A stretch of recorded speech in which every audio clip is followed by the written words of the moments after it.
Mr. Money, will you please escort Mr. Washington off the court? Take him down the block. And if this dreadlock bumper ass even blinks wrong, you lullaby his ass. You just robbed a house. You have all this great stuff that now belongs to you, but you got this annoying pang of guilt nagging at you. Well, worry no more, because your friends at Cell Block Greeting Cards have the answer for you. Introducing our new line of petty crime thank you cards. Before you smash and grab one of our cards and leave it behind on your next heist. Choose from any of these fine heartfelt cards like, thank you for the plasma TV. Or, thanks for the PlayStation, alcohol, and penny jar. And, don't use your toothbrush. Or limited time, introducing, I'm still in the house. And many more sentimental petty crime thank you cards. Available at any back alley, shadowy parking lot, or armchair.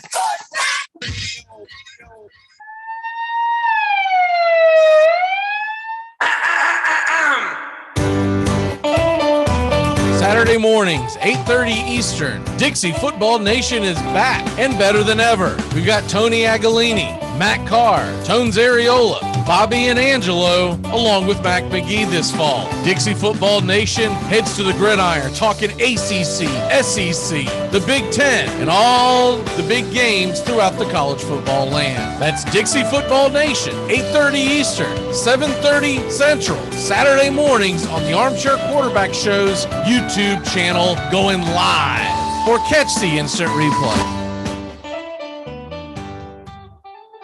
What do we do? This just got way too complicated. I've got it. Here's what's going down. Corey, you talk to your team. You guys are going to decline that holding call. Done. Yo, wait, but hold on. Trayshawn, once we break this huddle, you're going to get out there and do some crazy celebration. I'm talking some humpies. Whatever you got to do, you do it. Okay, I got you. I'm going to call unsportsmanlike conduct on the celebration, giving the whites better field position after the kickoff. Coach, I need you to talk to your team about letting them run that kickoff back. Why would I do that? Think about it. Defense, special team, it's all one. You let them run that kickback, both your defenses get 6 points. Nice. Okay, everyone good here? Yeah. Nope. Once again, my kicker is getting no love. Oh, shut up, Bill. Your team is in first place. Plus, you're about to get extra point for the PAT. Yeah, don't be greedy, Bill. Stop being greedy, Bill. Bill. Fine. Bill. Yeah, Bill. I said fine. Bill. Bill. Yeah, Bill. You, Bill. All right, let's do this. Get out there. Wait a minute. Trayshawn comes in with a very delayed celebration here. Oh, wow. I'm pretty sure that's going to be yeah, there it is. Another Armchair.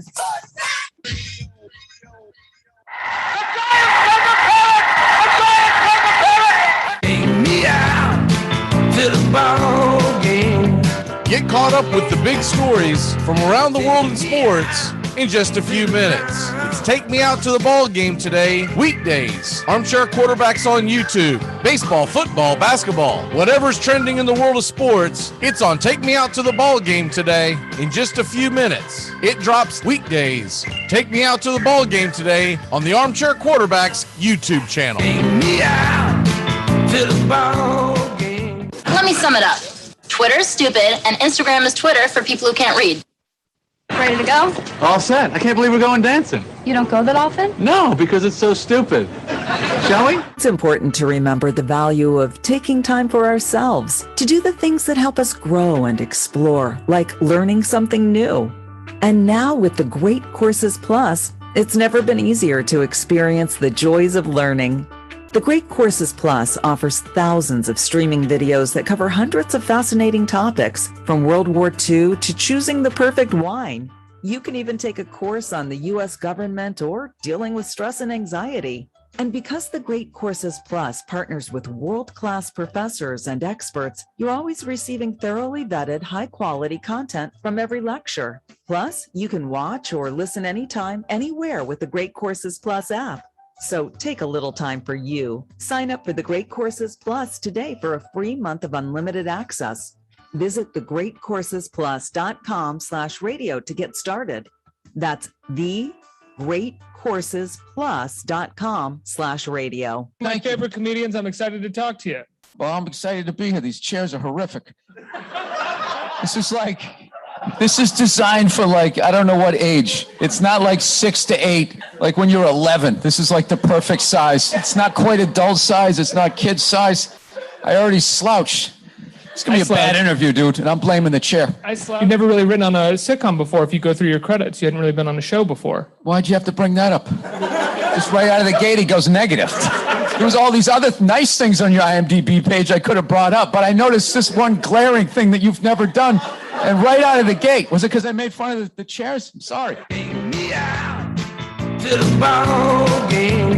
Get caught up with the big stories from around the world in sports in just a few minutes. It's Take Me Out to the Ball Game today, weekdays. Armchair Quarterbacks on YouTube. Baseball, football, basketball, whatever's trending in the world of sports, it's on Take Me Out to the Ball Game today in just a few minutes. It drops weekdays. Take Me Out to the Ball Game today on the Armchair Quarterbacks YouTube channel. Take me out to the ball game. The Armchair Quarterbacks on YouTube Live. We're covering the NBA playoffs until we have a winner. Subscribe and like us today. Your first choice for sports talk live from the first page. This portion of the show is being brought to you by our mystery sponsor, a product that is so good that they're paying us to keep anyone from associating it with this program. Hey, what we always call on the game, PlayStation game, what we always call? Heads or tail on the PlayStation game. All right, then. You should have told him tail. I thought you told him. No, I told you. I thought you knew the special team always told you. They don't play the PlayStation like us. They don't play it like us. I thought you told him. That's what I said. They don't play the PlayStation like us. They don't play it like us. Why did John Lennon have to be the one to get shot? Something's wrong. While these douchebags are all still alive, singing these licking songs.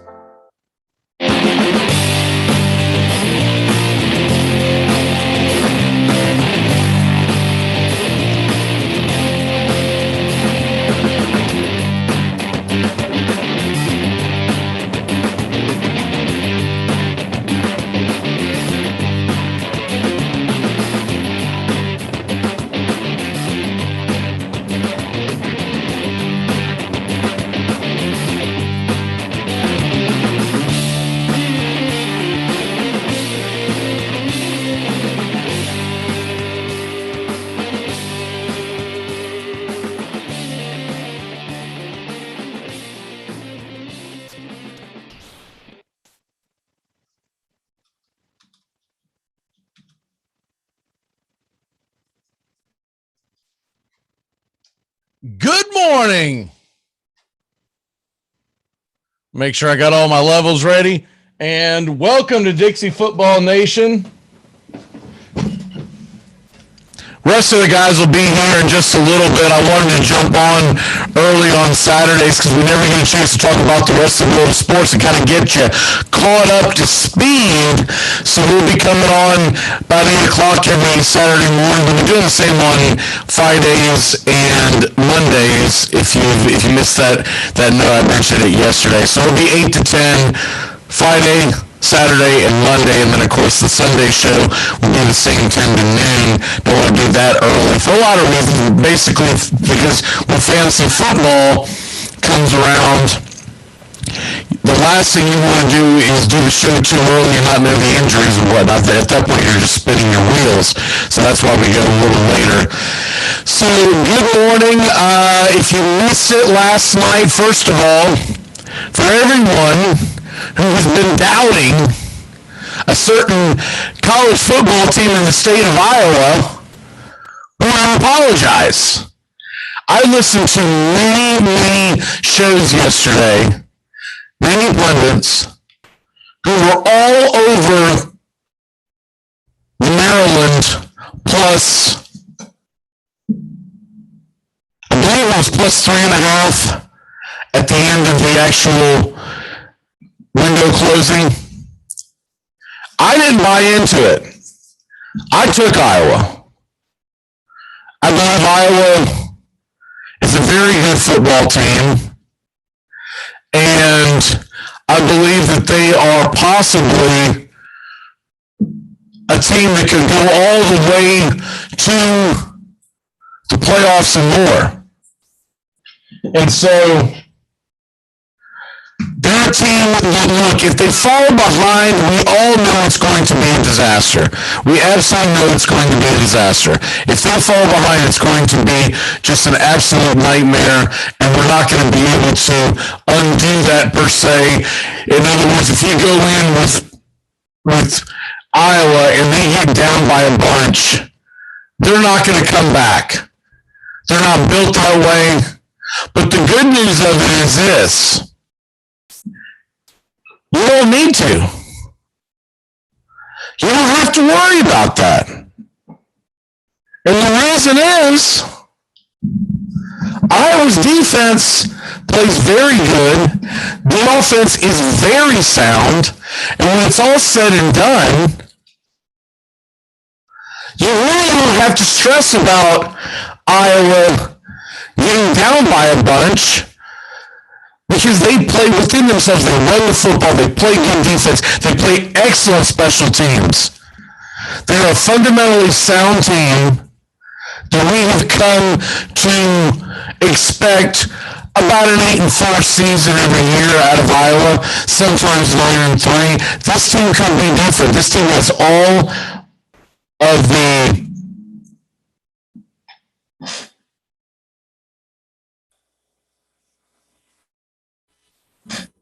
hopefully that fixed the distortion. So, Michael, let me know if the sound is better. I thought I done the proper things. I don't know what in the heck happened there. But anyways, I'll keep going on until Michael responds. But the question mark that I have with Iowa is when they play the bigger boys, are they going to be able to go toe to toe? But these other teams that are very, very low on the docket, I'm assuming yes means it sounds better. I don't know. Over here reading cryptic messages. So anyways, back to the rest of the story. The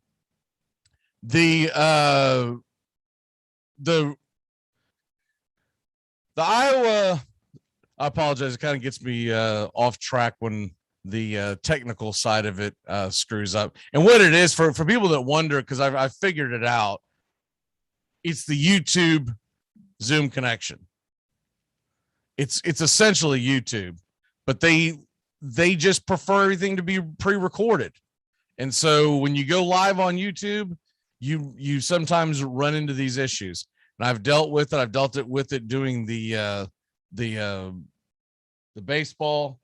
I'm in a habit of doing certain things with the baseball, so I don't have quite the issues that I do with the baseball games, but it's a little different setup. And it's one of the reasons why I quit playing music coming in. I guess I'm just going to end it all together. It's just, at this point, it's just not worth it. But anyways, back to what I was talking about. The simple fact of the matter that with Iowa, everyone keeps doubting it. And the reason why they keep doubting them is because they're not a flashy team. They're not a sexy team. They don't score a ton of points. They do this boring thing and they tackle well. They block well. They play incredible defense. They play very close to the vest offense. The most exciting thing you'll see Iowa do is a play action drag pattern, which, by the way, scored one of the early touchdowns last night. But that's what Iowa football is. And I think they could go toe-to-toe with just about anyone in the country. Now, I don't think that they would necessarily beat an Alabama, but I think they would keep it somewhat close. What this Iowa team reminds me of is a while back when you had Washington football that was pretty good, but they just didn't have the firepower. So when Iowa gets into a big situation against the better teams that are going to consistently put the ball down the field, they're going to struggle with the bigger boys in the Big Ten, but they can still pull off the victory.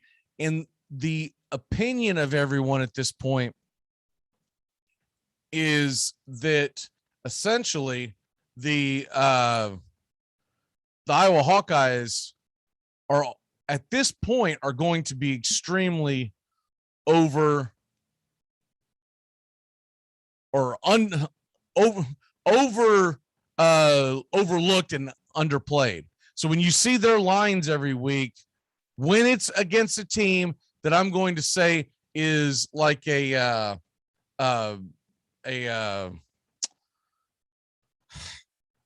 they go up against some of the bigger teams, you're going to see an Iowa team that's going to be getting points when they shouldn't be getting points. You're going to be seeing an Iowa team that's not giving up enough points.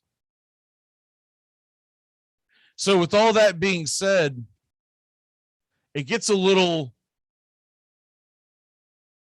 strange that this happens week after week. Remember, Iowa's had some big wins already. And so we move on from that, but Iowa, big win last night.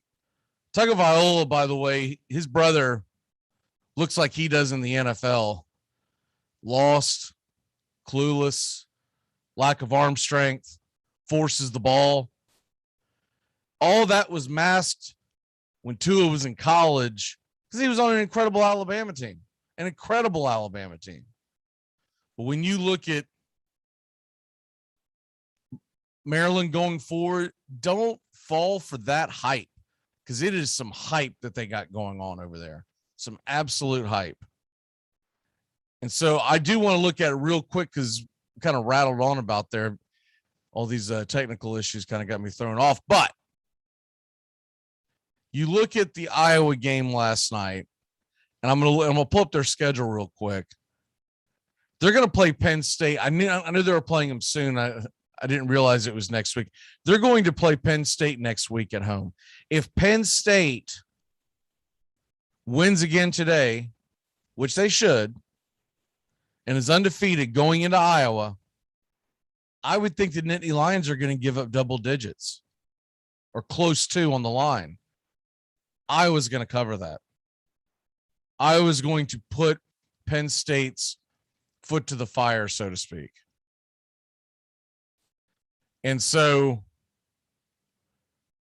later on, they're at Wisconsin. Now that a lot of that will have to do with what happens today when Wisconsin plays Michigan. And if they pull off the win against Michigan, then the national perception of Wisconsin changes a little bit, but they lose to Michigan. That could be a sneaky play to grab Wisconsin because Wisconsin's going to be possibly an underdog at home against an Iowa team that plays very similar style of football. And then that's about it. You look at the rest of their schedule. They play Purdue, Minnesota, Illinois, all those games at home, by the way, and they're at Nebraska. Iowa's got a decent chance. Not going to say it's a great chance, but a decent chance of getting to the Big Ten championship game, winning the Big Ten championship game.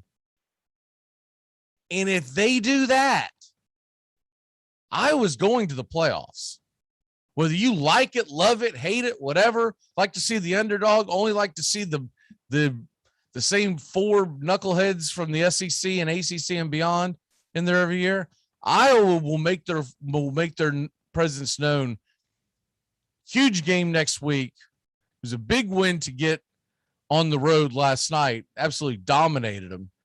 If you missed that game, I believe it was 51-14. It was somewhere in that area. Yeah, 51-14. So there's that. Now let's go ahead and go over to baseball because once we get college football kicking here in a second, we're not going to be able to revisit it. And I do want to touch on Major League Baseball, the playoffs. Chase is coming down to the wire.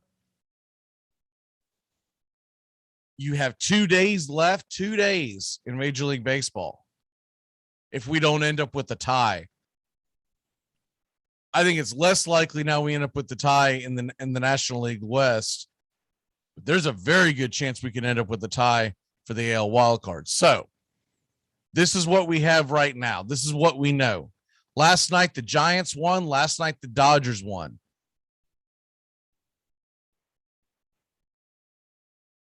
With that being said, that puts the standings at the Giants leading with 2 games left on the season, and both of them have played the 160 games. The Giants lead by 2. So simple math tells you any combination of San Francisco winning or the Los Angeles Dodgers losing, the magic number is now 1, and we go from there.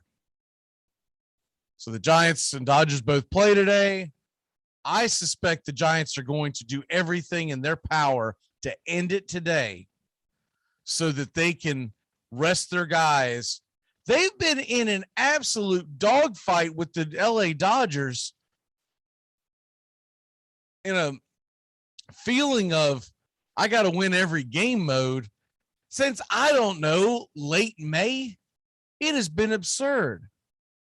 The Dodgers nor the Giants have ever really hit this long losing streak. So the two of them are going to be very, very well equipped to be able to hit the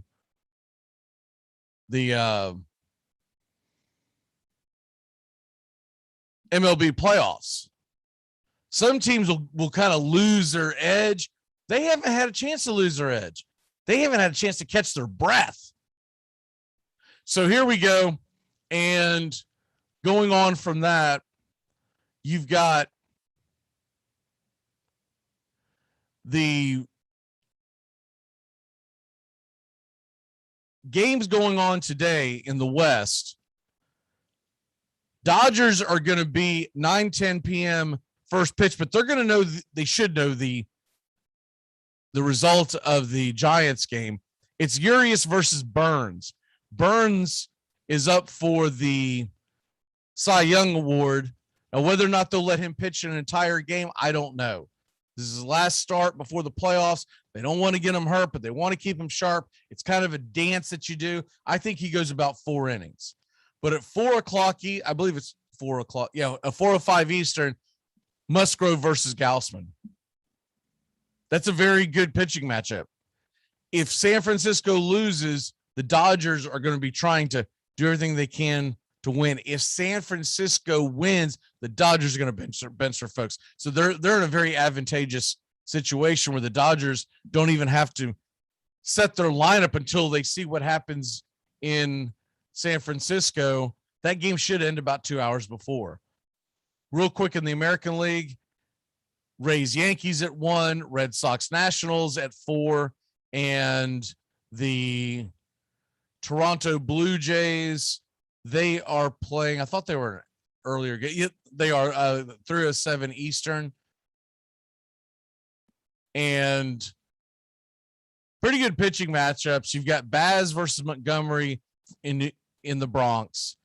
In Toronto, you'll have Means versus Manoah.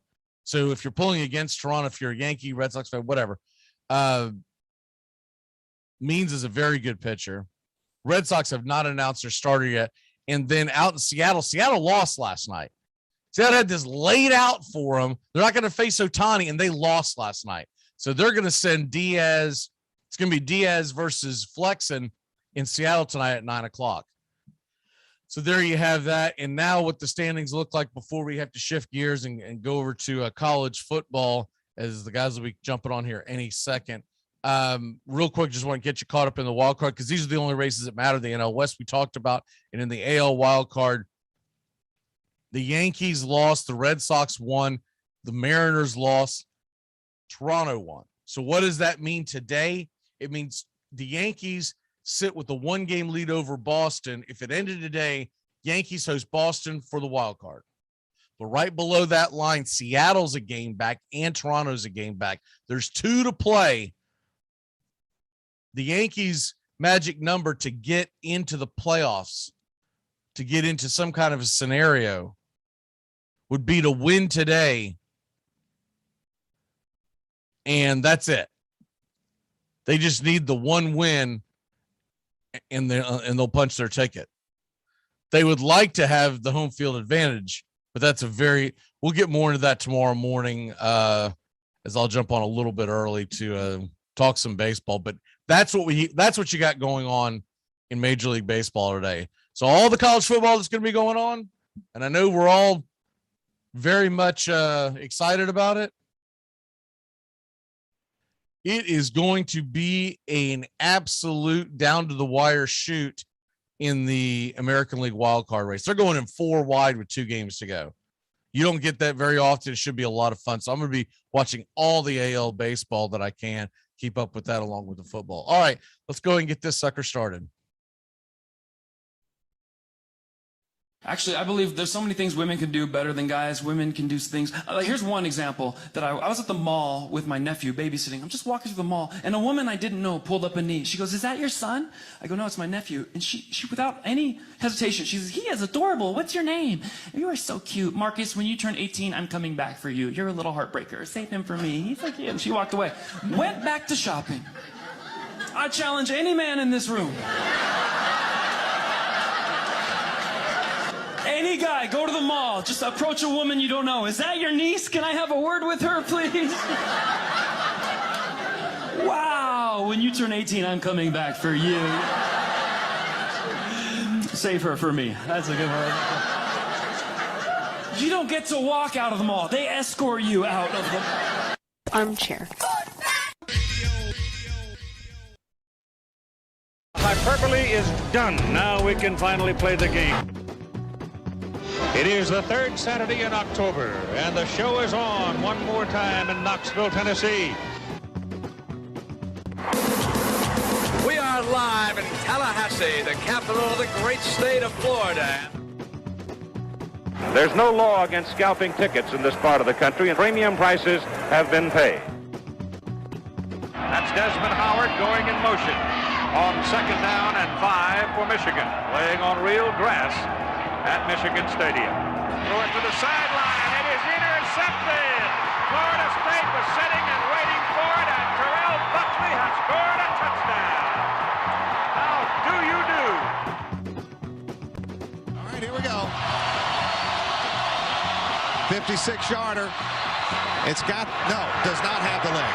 And Chris Davis takes it in the back of the end zone. He'll run it out to the 10, 15, 20, 25, 30, 35, 40, 45, 50, 45. There goes Davis. Oh, my God. Davis is going to run it all the way back.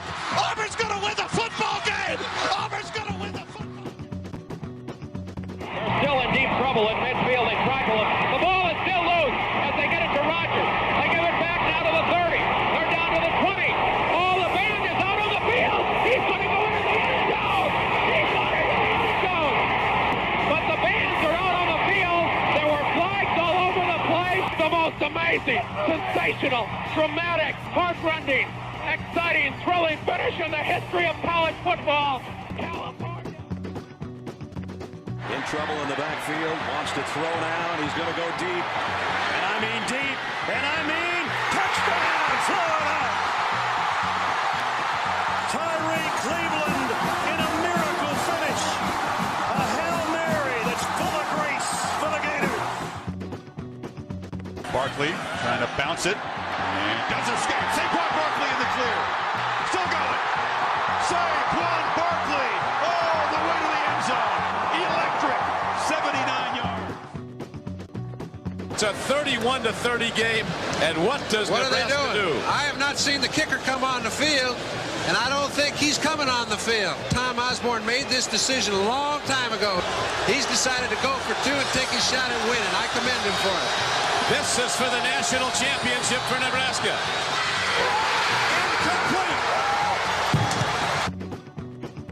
And if in 48 seconds they become the winner, they certainly deserve to be national champions. Here come the Seminoles of Florida State. One of the great traditions in college football. And this becoming one of the nation's favorite rivalries. It's a battle for flagging rights and recruiting advantages in the state of Florida as the Gators come calling and Chief Osceola ready to get it started. College football. A matchup from the state of Florida. It's the Gators against the Seminoles on an overcast day in Tallahassee. Moody flush, throws it down. Caught by Boston College. I don't believe it. Today, we've got #1 Seminoles against #2 Hurricanes. They meet in the capital city of Tallahassee.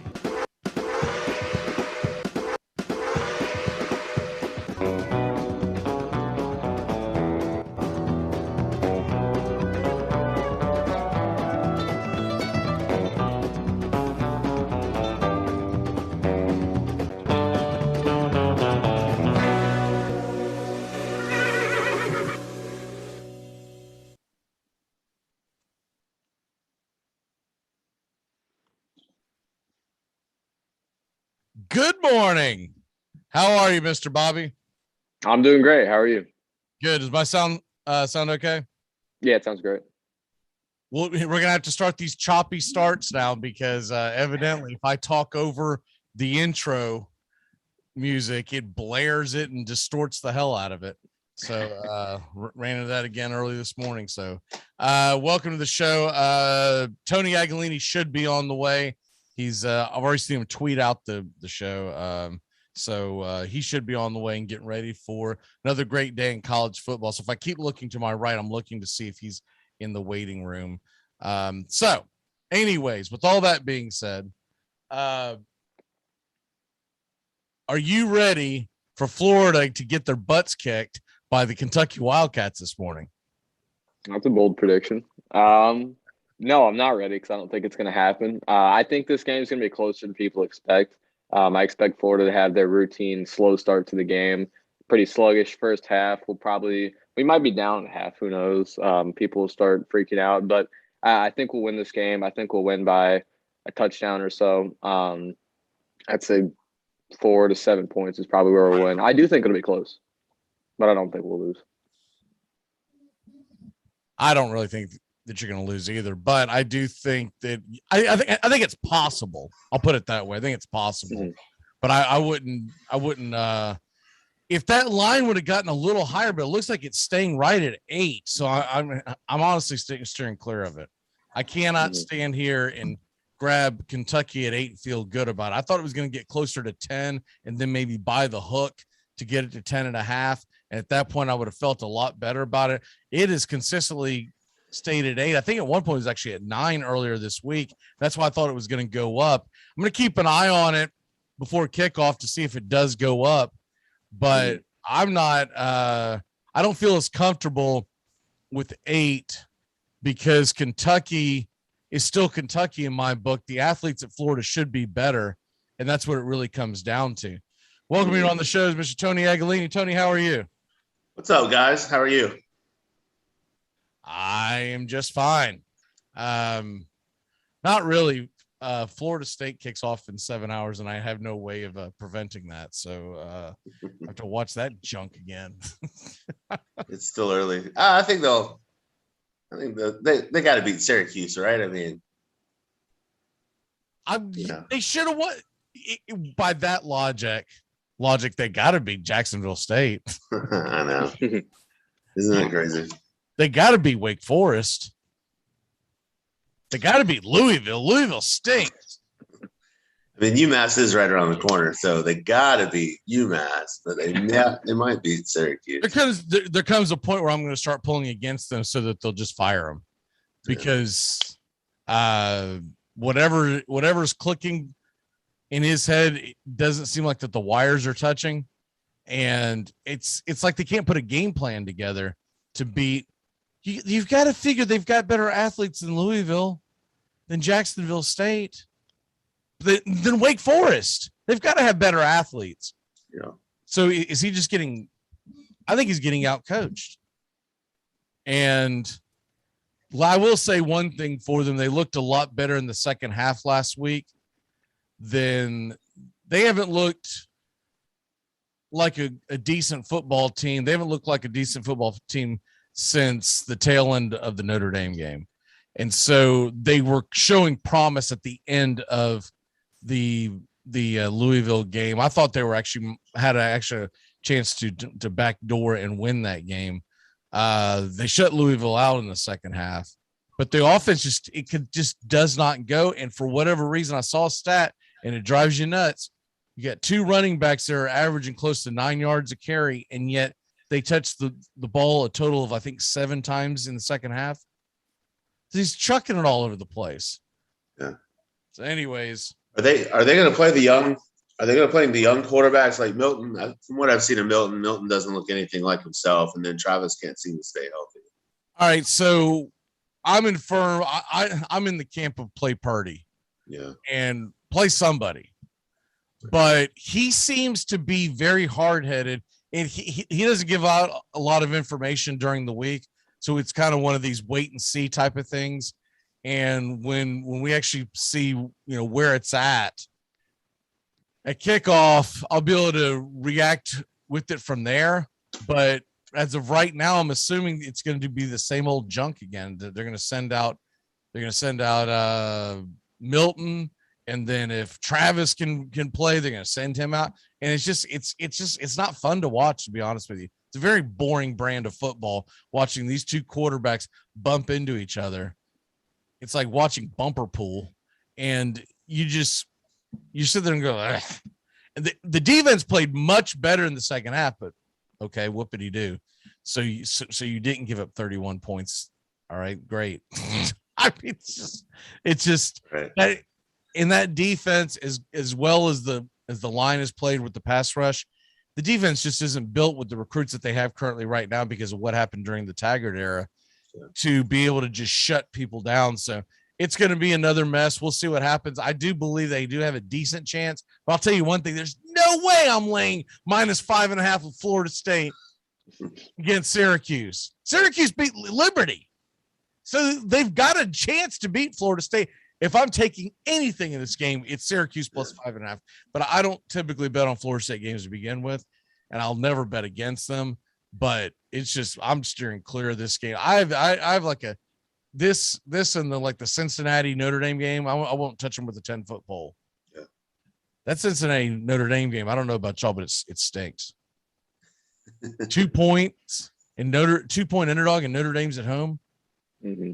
I have a feeling one way or the other. First of all, Vegas knows, and I have a feeling one way or the other. This game's not going to be as close as we think it's going to be, but I have no barometer on whether I think it's going to be Cincinnati showing them or will it be Notre Dame shutting down Cincinnati. Because remember, Notre Dame's defensive coordinator, where was he last year? Oh, he was the Cincinnati defensive coordinator. So if anybody knows how to shut down Cincinnati, I think it's that guy. So I'm not touching that one. Back to the Gators. Tony, they kick off at 6:00 Eastern. I do like the way everything's laid out today. Once I look through the actual television schedule, because it's such a weird time for a kickoff for Florida, Kentucky. Now I kind of get it. You're going to have now, obviously, the Alabama Ole Miss game and a couple other games will be in the fourth quarter when Kentucky Florida kicks off. But when Kentucky Florida is kicking off, it's going to be the tail end. It should be the end of the Notre Dame game. So one of my devices is going straight from Notre Dame to Florida, right? And then you'll get to watch that entire game. And by the time it ends, if there's anything else of interest going on in the evening games, the Clemson, Boston College, what else you have? Indiana, Penn State, Texas A&M, Mississippi State, any of those games, you'll be able to flip over. So I do kind of like the way it's laid out. I don't know how much interest I have in the Auburn LSU game. So I don't know if I'm going to stay up for that, but I'll definitely start to watch it. What say you on Kentucky, Florida? I tend to think it's going to be your typical game up there, at least lately, where I think Florida, for the most part, outplays Kentucky, but it's still kind of a 3-point game going by the time the final whistle blows. I have 34-31 Florida. I think the big thing for me is I was more confident in Kaiir Elam playing yesterday than I am today. I keep kind of hearing some things that maybe he's not going to play after all today, and Florida really needs him to kind of try and contain Wan'Dale Robinson, who's probably the best playmaker on both sides of the stadium today. I mean, he's really good. He's the big bright spot for Kentucky. The key really for Florida is to stop Kentucky's running game. Chris Rodriguez is pretty good too. But if you can stop that running game, that kind of takes away the play action. It makes Kentucky one-dimensional. And where Levis is most effective as a quarterback is off that play action. He's got pretty good touch on deep balls, and I think he's a pretty good quarterback. I was more impressed with him week one than I have been the last couple of weeks, because I think some of the teams they've played have kind of, especially Missouri, have kind of figured out, like, load the box and make him try and beat you deep. I think one of Kentucky's other problems, they've kind of played down to their competition so far this year, whether they're playing Missouri or whether they're playing East Tennessee State. They kind of mirrored whoever was on the other sideline. So I think they'll be geeked up tonight. Obviously, they've haven't won in Lexington against us since '86. The win they had, I think, back in 16 or 17. It was 18 because it was Mullen's first year. That was in Gainesville, so they still have a long losing streak to us at home. I know they want to end that because that night in Gainesville there was probably only 5,000 or 6,000 Kentucky fans that were there. So, but I do think Florida ultimately pull it off. It's been weird up there. Like Kentucky just finds ways to lose that game. Obviously, you had the Doring play back in '93. That was forever ago. But lately, you had the game where Kentucky left wide receivers just uncovered, at the line of scrimmage. There was at least 2 plays. I feel like there was 3. Yeah, it was. What was that, about 3-4 years ago? Something like that? It was McElwain was still coach, so I think it was like 17? 3 trips ago. It was crazy. And of all guys, the wide receiver coach there was Lamar Thomas, the Miami wide receiver from back in the day. And I don't know if it was his fault it wasn't his fault because they were on defense. But they just left our wide receivers like wide open. Good to blame a hurricane, even though when it's not a hurricane. Exactly, there's nothing wrong with that. So you had that. You had. We were down a few touchdowns a couple years ago. Felipe Franks got hurt. Kyle Trask came in, had the big comeback, but Kentucky still had a chance to win the game and missed like a 35-yard field goal, which that was crazy. And they found ways to lose this game through the years, especially at home, that are just unimaginable. Like Kentucky just flips a switch and turns into Kentucky, and Florida ends up escaping. And you almost kind of count on that happening tonight at some point. You kind of hit the nail on the head there, because when I was looking at this game, and that's why I'm staying away from it unless the line goes dramatically one way or the other. We don't know what Kentucky has because they've played ULM, they've played Missouri and won by 7. They weren't even impressive against UTC, and they beat a bad South Carolina team by 6 points. Yeah, and they've owned South Carolina. Like that's been South Carolina's nemesis really in the SEC. Now, South Carolina gets owned by a lot of teams, but it's just weird that Kentucky's been so successful against them. And their first game, I forget who they played. I know I watched a little bit of it because it was a noon game, and there wasn't really a big noon game that first weekend. But they were pretty impressive early, but then they kind of, was it Eastern Michigan or something like that? But they let them back in the game and had to pull away. But it's like every week you check the scores and Kentucky's like within a field goal or a touchdown of some team that they should probably be up by 2 or 3 touchdowns on. You're like, oh, are they on upset alert? And then they end up winning the game barely. Well, the first weekend, I think they gave us fool's gold. Everyone was over hyping how good Louisiana Monroe might be. That's what it was, yeah. And so when they blew out Louisiana Monroe, there was a look at the Kentucky offense that's really going to go up and down the field. And this team is going to be ridiculous. And with Stoops' defense, luck out. Because I listened to that nonsense on the SEC network the next morning. I was like, all right, I'm not always the first to go, whatever. I was like, all right, well, we'll see what happens. I'm not going to say it's not going to happen. And then what has happened since then is they've had 3 really close wins against 3 really bad teams. Yeah. So I will give them credit for the fact that at least they're winning the games. Norvell has chosen a different philosophy and strategy, but it's still they're about to go up a level. It's kind of like when you're playing a video game and you got it on rookie mode and you go, I'm going to go up to veteran, and you're like, oh man, I'm not as good as I thought I was at this game. So that's what's about to happen. They're about to play now. Granted, the first 2 games are at home, and then the 2 on the road and then 1 at home. But this is their next 4 games, and this is where we'll find the litmus test of what is Kentucky. Is they've got the Gators, they've got LSU, at Georgia, at Mississippi State, and at home against Tennessee. Yeah. If that team goes 3-2, I think Kentucky fans will be elated. 2-3, I think they'll be satisfied. They'll be wishing that they were a little better. And then 1-4, 0-5, they're going to say, this is the same old Kentucky. They're good enough to beat South Carolina, but they're not good enough to beat any of the brands. And the rest of the tail end of their schedule is garbage. So right, yeah, they kind of get one of those. They get one of those Tennessee schedules every year where like the last 3 weeks, it's time to build that momentum for the next year. I will say real quick on Florida Kentucky. I think one of the reasons these games have been so close, Kentucky's actually been really really good on both sides of the line of scrimmage. Like they're super physical on the offensive line, they're really physical on the defensive line, and that's kind of been Stoops' trademark. He brought that back to Kentucky.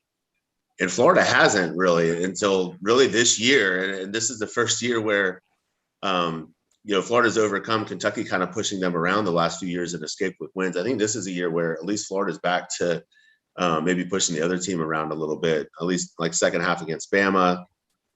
Last week, once we got past the first quarter, I think depth became an issue for Tennessee on both sides of the line of scrimmage. You saw the Mays brothers both kind of get hurt and winded, and their defensive line kind of ran out of gas too. So, that's kind of been the equalizer in this Florida Kentucky series as far as just like having the way the scores have ended up. But I think Florida's kind of caught up a little bit at the line of scrimmage, and it feels weird to say that because it's still freaking Kentucky. But they have manhandled people up front. They just make Kentucky mistakes and blow ball games.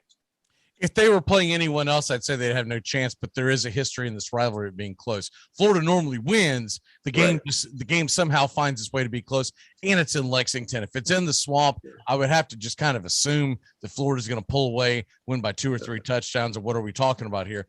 In Kentucky, I haven't even seen the weather, but if they get any kind of a chilly air, maybe a little what's it like up there in your neck of the woods in Tennessee, Bobby? It's not too cold out yet. We haven't really approached that time of year. It's still pretty hot outside during the day. I believe this is a night game, correct? Yeah. 6 p.m. Hold up. It might get a little bit chilly up there, but from what I'm experiencing here in Tennessee, probably not. All right, well, let's go ahead and move on from that. I'll pull up the weather as we go on, but it's tonight. It's going to be 70 degrees with little or no humidity, so it's perfect football weather. Alabama, Ole Miss, 14.5-point spread right now. It's in Tuscaloosa. So many people are on Ole Miss. And at the beginning of the week, when I started hearing the talk, I was under the impression the game was in Mississippi. And now I look at it, I go, well, of course they're 2 touchdown favorites at home against Ole Miss. I know Ole Miss is giving them fits, and Kiffin does not back down. But that spread is too rich for my blood to want to take, because 14.5 sounds like a lot, and then you watch a college football game, you're like, man, it really isn't that much. You're talking about 3 possessions. Mm-hmm. So last year, I believe it was last year, where they had so I'm thinking the game was in, I'm gonna have to pull that up, but I know last year's actual schedule was goofy because it didn't go by the home and away kind of stuff that you normally get because everyone played an SEC schedule. But it was either last year or the year before that Ole Miss really took them to the wire. Bobby, I'll start with you. Do you see that happening tonight? Or I don't know. I think Matt Corral has been exceptional, and I think he could have another big game tonight. But I think Alabama's just they're too much of a machine for Ole Miss. I think they're a much better team. Bryce Young has looked great so far, 15 touchdowns on the season. Brian Robinson has been doing well as well. And I think Alabama wins. I'm not so sure that they'll cover the spread, though. I think this could be a fairly close game. I think they could actually end up right under it at 14. And if you want me to go ahead and give a prediction, I'll go ahead and say, we'll say 38-25. That was going to be my other question, and I'll throw it to you, Tony, but just going to get both of your opinions on this. I think that over-under is way too high. It's creeped up to 79.5, 80 on some books. Yeah. That's a lot for that to happen in college football or football.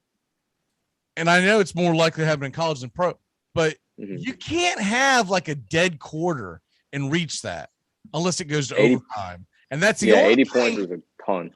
Yeah. So now, look, last year I'm going off of memory. I believe the final score was around 90, because I think it was 50 something, or right at 50 to right at 40. But still, you're talking about things just going very well for you. Man, that is just way too rich for my blood. Tony, what say you? Oh, go ahead, Bobby. Okay. Yeah, and I was gonna say Alabama. They're with the over under. I mean, they might have hit 90 last year, but that offense is a lot less. Has a lot less firepower. I mean, you lose Waddle. I mean, I don't think he was playing that game. Actually, he may not have been. But you lose Smith, at least the Heisman winner. You lose Najee. You lose Mac Jones. So I think this is a different team, and I think you'll see a different score this year. Tony, what say you? Yeah, I think I would go over. Oh, sorry, I would go under the 80. I've got like 35, 34. I think both defenses are a heck of a lot better than they were last year too. Even Bama. I know Bama's defense has kind of gotten off to a slow start this year, playing in front of a full crowd at Bryant-Denny. I mean, this is Ole Miss's first real road game. Like, their only other game was a neutral site against Louisville in Atlanta. They've been home all the other games, so this is a big step up for Corral. And I think Kiffin knows what typically works against Saban's defense. I just think Alabama will kind of possess the ball a little bit more than they did last year and in some of these other matchups. And you're right. I looked it up the other day because I was wondering when that game was as well. But it was 2015, and Kiffin was calling plays for Bama. You had Chad Morris. I thought there was a really recent game between Alabama and. Yeah, they've been back and forth. I think it's that 15 game where Morris beat them in Tuscaloosa, and Ole Miss actually had. This was a loss to Alabama. This is a really recent loss to Alabama. I got you. I might have the wrong game then, but I think. I mean, I was trying to go between like 41-38. I think it's going to be a very close game, and Bama actually has a kicker, which is weird. They've been horrible at. It didn't matter because all Bama does is score touchdowns anyway, but they actually have a kicker that's really good right now. Oh God, it was higher scoring than I remembered. It was last year. It was in Oxford. That's what I thought, and it was 63-48. Yeah, crazy. That was the one Bama. I was thinking the last one Ole Miss won. I think in that series was the 15 game. Right. Correct. But they, I think Bama win. I think it's a close game. I think it's fun. I can't wait for it. It's a perfect time. That 3:30 slot, and unfortunately, I'll do the same thing you are. I'll have it on a second device when the Gator game starts. But I expect a close game. I think they'll go up and down the field to an extent. I just think Ole Miss, Durkin's done a really good job with their defense. He's been in the SEC before. He was at Florida. He was the one that got in some hot water at Maryland a few years ago. But I think that defense at Ole Miss will do all right. The one thing I think Bama's missing on offense, they don't have that like just go to Najee Harris running back like they've had for the last, it seems like 10 years. They're kind of running back by committee. And don't worry, he's there somewhere. Yeah, I was gonna say they'll find him at some point. Yeah. But around the third quarter of today's game, everyone's gonna be talking about Joe Blow is now the Heisman Trophy favorite because he's got 7 touchdowns. Yeah, I think people made a big deal about the last 3 quarters of that Florida game, that Florida pushed Bama around and Bama's not as good as usual and all that stuff. And kind of felt like people were saying that after 3 weeks last year during COVID that, Bama, their defense hasn't figured it out. And then by the time they got towards the end of the year, they were playing much better. They were still giving up a bunch of yards, but they were playing better. Everybody's playing better defense this year, but I like Bama at home, but I like it to be a close game. So it is funny that after seeing that score, and what I do remember is Alabama they were only up 1 score midway through the fourth quarter, and then I guess Ole Miss Bama pulled away. But it is interesting that the line today's around 15, and that's what they won by last year was 15. But once again, like y'all were referring to, this is not the same Alabama offense. Right. So 80.5. I think you got to bang that 9 times out of 10. You got to bang anything that hits 80. I mean, are you kidding me? That's just, unless that thing goes to overtime, you're going to have a perfect situation where at the half, you're going to have to be sitting somewhere around 21-21 to be sweating it, which is possible. But then you also have to assume that nobody gets a comfortable lead, especially if it's Alabama, in the fourth quarter, and they just let the air out of the ball. And then you're going, oh man, I need 3 touchdowns. There's only 7 minutes left. And you start doing that thing. You're what the hell's I thinking? Because it's always more fun to bet the over. It just is. The next big game in the Southeastern Conference might be the biggest game of the day, but we always start with Alabama and Florida just because of we got 2 Florida guys and we're in Florida, and Alabama is Alabama, but Florida's Georgia, next to Arkansas, Alabama. right? But Georgia, Arkansas, we're big in Alabama, right? Well, in that theory, then we should start with the Bulldogs. Tennessee. But Georgia, Arkansas. This is another big spread. This one actually shocks me. It's down to 16.5 today. I grabbed it early in the week when it was 19.5, and I feel really confident about that. But 16.5, I don't know. Georgia's looked really good. I get it.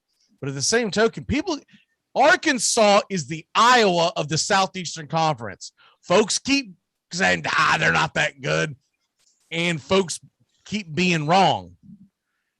Arkansas getting 17 points somewhere in that neighborhood this morning. I know it's between the hedges. That feels like a slow scoring slobber knock type of game. And so in theory, what Vegas is trying to tell you is this game, which has, by the way, 2 really good defenses, the final score is going to be somewhere if you look at the over under around 33-17. And I don't think Georgia will score that many points. I figure they're going to find a way to win, but that's a lot of points to put up on Arkansas, whose defenses look pretty good. Bobby, what say you? Yeah, that over under is tough. I do have Georgia winning this game, though. I think they'll win. I think it'll be fairly close. KJ Jefferson has looked great so far, but I think Georgia's front 7 and their defense as a whole is just it's outstanding. I think they're going to be swarming around the ball quite a bit. I think they'll be getting after them, and I think it'll be. If I had to say, I'll take the under on that, just because of how good Georgia's defense is and how we've seen them shut teams down. And I think it'll probably. I'll say final score 24-19. Georgia wins. Tony, what say you? Because I've got something a little lower scoring than that, but that's essentially where I'm at. Yeah, I think the things that stand out, first off, it sounds like Stetson Bennett might actually play quarterback for Georgia today. I think Daniels might have re-aggravated that oblique injury that sat him a few weeks ago. So kind of look out for that. Even better, right? Yeah, because Bennett, honestly, they're playing UAB, but Bennett seems to have a little bit better touch. And as bad as he looked against Florida last year, but a lot of that was after he hurt his shoulder. He did play well a few weeks ago. So the offense might actually go better through Stetson Bennett for all we know. They have run the ball well. This is really Georgia's first real test of the year, other than Clemson, and we've kind of found out what Clemson's like the last few weeks as well. I think coming off playing A&M and beating A&M, emotional game in Dallas, and Arkansas is a little bit beat up too. Jefferson is kind of probably 75%. I think Georgia will have a sleepy start to this one with the noon kickoff, even at home. But I think they'll pull away late. I think I've got Georgia like 35-17 in that game. I just think it's too much for Arkansas going back to back.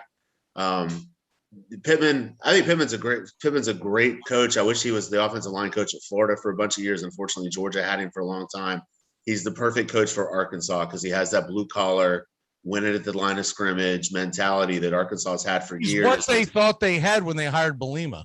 Right, exactly. And then before that, they tried to go, spread offense with a couple coaches, and those didn't work out either. So not at all. They're finally back with the culture that they have in football. They're finally brought that back, and I hope they hang on to Pittman for a while because he's going to be he's a really good coach. And Arkansas comes on Florida's schedule next year, so I don't want him to be that good, but it's good to see them be decent again. this is the first Saturday that I feel like it's football season. Because first of all, you got all these big games, and then also the weather's a little cooler. You're not dealing with my God, it's hot outside. Why am I watching football? Right. So that I have that game, Georgia winning. I always like to go with goofy scores because there's always weird things that happen. So I'll say 26 to, I do think they cover it. So I'll say 26 to 16. I think they've, but I don't think Georgia's ever in doubt. I think they'll methodically, because of that defense, it's so hard to get stuff going on that defense. They're going to get a lead and they're just going to let the air out of the ball. Let's take a really quick break.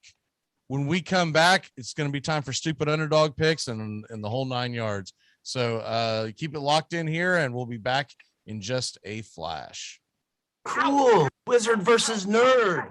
I'll strike you down with my spell. No, science is the answer. Take me out to the ball game. Get caught up with the big stories from around the world in sports in just a few minutes. It's Take Me Out to the Ball Game today, weekdays. Armchair Quarterbacks on YouTube. Baseball, football, basketball, whatever's trending in the world of sports, it's on Take Me Out to the Ball Game today in just a few minutes. It drops weekdays. Take Me Out to the Ball Game today on the Armchair Quarterbacks YouTube channel. Take me out to the ball game. ACC football covered like no other here on the Armchair Quarterbacks. And backpedaling, Lawrence flips it open, wide open. Justin Ross off and running. The Alabama native wins the foot race. And Clemson strengthens its grip on this championship game. Wow, gut punch by Clemson right there. Akers, big three. Cam Akers in the clear. Foot race. And they finally shut him down at the 5. The electric play the nose needed. He wants another deep shot. Drops it in. Pitch it to Cersei. Cersei launches into the end zone. And the Yellow Jackets score again. Armchair Quarterback Radio is ACC country.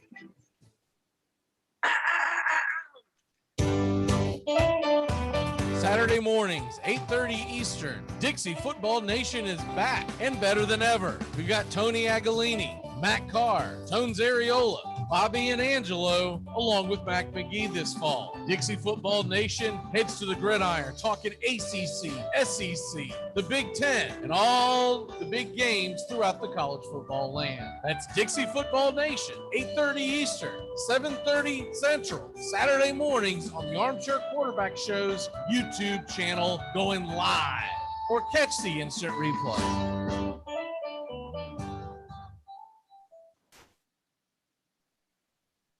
Welcome back here to Dixie Football Nation on the Armchair Quarterbacks YouTube. And we are being picked up in 2 different stations today. So we'd like to say hello to them. For whatever reason, I'm not supposed to say the actual city, so we'll just leave it at that. But if you do want to find us on the regular, find us on YouTube. It's Armchair Quarterbacks on YouTube. If you're looking for the address, it's Armchair Quarterbacks 1 on YouTube. So the number 1. All right, here we go. Waiting for Mr. Okay. It's still just 6 after. Waiting on Tones Areola to show up. When we do, we'll hit the stupid underdog picks. While we're waiting on that, let's go ahead and do our locks of the day. Last week, by the way, doing phenomenal right now with our locks. We are 15-5. That sounds made up. That sounds like I'm just inventing these numbers. 15-5. So great job by everybody. A lot of pressure to carry the freight because we're not doing so well on the Sunday, so it's evening it out. Last year it was the exact opposite. Last year we were kicking butt and taking names in the NFL, but I think that'll even out, hopefully. much different variables when you've got 6 people doing it every show as opposed to 3. So let's go ahead and go to the locks. Tony, I'll start with you. What is your lock of the day? I'm going to go to the biggest rivalry game of the weekend, and there's a lot out there to choose from, but FAU is a lock to beat FIU today. What is the line on that? What is the line on that? Hell, who knows?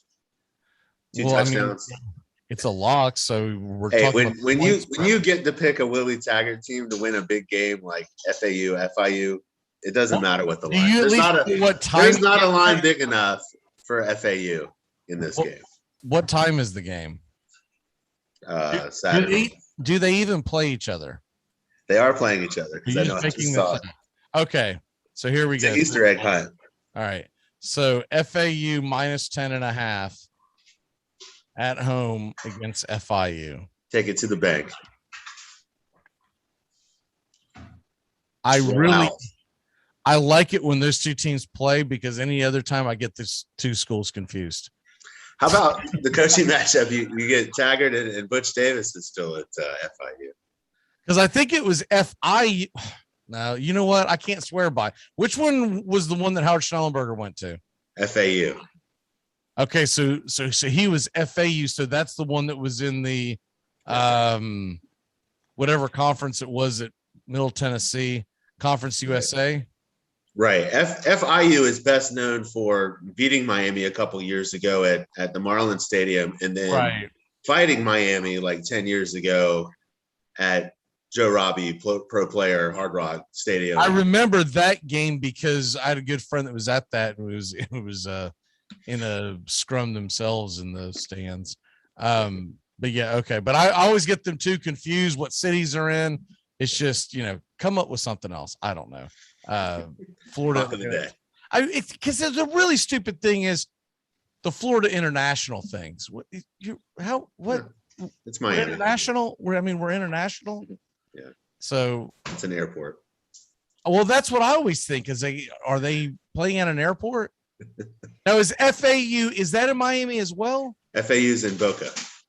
Okay, so it's just outside. Okay. Yeah. Del Boca Vista? That one? That Boca. There's no room here. There's no room here. Don't move down here. That's now the player's dorm. The Boca Vista. So. All right. I know real quick, I know it's rare that I messed up. Florida, Arkansas is in 2 years. Florida, Texas A&M is next year. So they can be good these next 2 years. Okay. So that gives Arkansas a chance to really build. Well, that's what you think. But when Oklahoma and Texas come into the league next year, the whole thing's getting scrapped. I didn't want our A&M. We're big in Texas. I didn't want the A&M group to come at the show. So. And the great news for you is that means that you'll get Alabama every year. All right, let's go. Come on. Let's go ahead and get this thing done. Bobby, where's your lock of the day? I'm going to go to the Oregon-Stanford game for my lock of the day, and it's too easy to just say that Oregon will win. I'm going to say they're going to cover that 8-point spread. Well, yeah, I think they'll win. Any idiot can say, I'll take Coastal Carolina to beat the Warhawks, 34-point spread. We're always doing the spread here just to verify, just to clarify that. Okay. Yeah. So that's a 3:30 Eastern kickoff too, isn't it? Because I found that odd, and it's great that the Pac-12 is putting a game out there. But what is the spread? 8 points? Yeah, it is 8 points, and I do think Oregon's going to cover that. Okay. So Oregon -8. All right. I'll do mine after Tones comes on and everything because he is in the waiting room. So we'll go ahead and get him on and do the stupid underdog picks here. Just take Penn State. Well, that's what he does every week. So I can't take his pick, man. Is he here? Here he is. Tones, how are you, sir? Welcome to the show. How we doing, fellas? Another day in paradise, and in the great day of college football, as Max said, it feels like the first real day of college football this season. So I'm ready. I'm amped. Decided my game day food for later, so we'll see what happens. So just so you're caught up to speed in case you missed it while you were coming on, they did their locks. Tony took FAU minus 10.5. I doubt that was on your radar. And that is by the way, that is a real Bear pick. Bear on the ESPN show. He always has like these random games where he's like, his big Coke bottle glasses going, I'm going to go with the Nevada Wolfpack against Boise State, because he found like some random stat, and then he's always wrong. But anyways, I'll still just listen to him, though. He's entertaining me for some reason. I think it's because I'm always looking at him going, I can't believe that guy can actually speak, man. Like, this is awesome. So he took FAU. Bobby took Oregon. We'll do ours here in a little bit. So stupid underdog picks. See, let's go ahead and get that caught up to speed. As we got here. Bobby got off the schneid, so he's up to 9.5 points. Okay, that's what happened there. So originally Bobby was -4. He hit last week. That takes him from the 13.5 that he won on the money line to -4. Makes it 9.5. For people who haven't watched this before, real quick, what the rules are is, you take a team that's an underdog to win. If they win outright, you get those points. If they cover the spread, you get 2. If they don't cover the spread, you get -2. And then obviously if it's pushed, it's 0. So to start off today, Tones, you are, of all the ones that are here, you are, well, no, actually, Tony. I kicked ass last week. I had Notre Dame. Yes. So you're at 2.5 points. So you're just above Tony, who is at 2 points. So Tony, you get the first pick. My bad. Give me Colorado. I think Colorado straight up beating Southern Cal at home. I don't think Colorado's any good, but I just think when they fire the coach, you get an interim guy and he's got juice for like a week or two, and after that it kind of fades out if the season starts going south. And Southern Cal just lost to Oregon State for the first time in like 100 years. So that's my kickoff. I saw it earlier. I just want to make sure I got the updated line. Probably like 4 a.m. 2 o'clock. So you have that to look forward to. So turn off that Notre Dame Cincinnati game. Yeah, exactly. I'm going to turn off all my devices. To heck with Georgia, Arkansas. 2 o'clock Eastern. It's going to be locked into the Trojans. So it's actually up to 9. So you get Colorado +9. All right. So, all right. If you got him. That's moved up about a point just since we came on the air.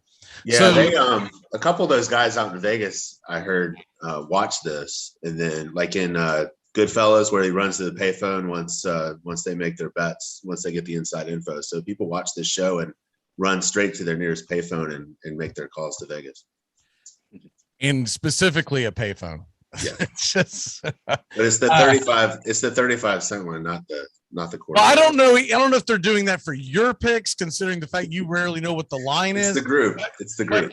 But I think those of us who actually have a winning record over the last 6 years and have actually done very well against the spread. They do the opposite of what I say. Yeah, which is good. 62% against the spread, even with dragging Tony across the line. Exactly. All right. So then that takes us to Tones. You are at 2.5 points for the year after the 6.5 points with Notre Dame last week. Where are you going today? Well, the first couple weeks I took huge underdogs, didn't turn out so well. Last week I took a moderate underdog, worked out well. So today I'm sticking with that theme. I'm taking Buffalo at home +7 against Western Michigan. When Buffalo plays at home, they're a very competitive ball club. They only lost to Coastal Carolina by a couple points at home this year. They blew out Wagner 69-7. I know it's Wagner, but still putting up 69 points at home. They look like a different team at home than on the road, although they hung with Nebraska the first half. Nebraska pulled away when they were on the road in the second half. Western Michigan's defense is good, but I just see Buffalo hanging in there. It's going to be a low-scoring one, but I see Buffalo winning this game by a field goal, if not keeping it close the whole time. So I like Buffalo in this one for my stupid underdog pick. All right. So, Bobby, you are sitting there with 9.5 points at this point. Where are you going, sir? I'm going to go with another fairly big, or not fairly big, but moderate underdog. I'm going to go Boston College at plus 16. And both of the games are in Clemson in general. They've played close games all year. The only game that wasn't close was against South Carolina State. It's 14 and a half. Yeah, it's 14 and a half. Sorry, I must move. Out the desert. Either way, I'm still going to take that. I think Boston College will keep it close. Mhm. I'm not going to guarantee a win, but I certainly think they can cover that spread and give me those 2 points. But going back to what I said though, Clemson, they played close in all the games they played this year, except for the one at home against South Carolina State. They're going up against a 4-0 Boston College team who just came off a big win against Missouri. So I have no doubt that Boston College can at least cover the spread. Yeah, I called that upset back in June.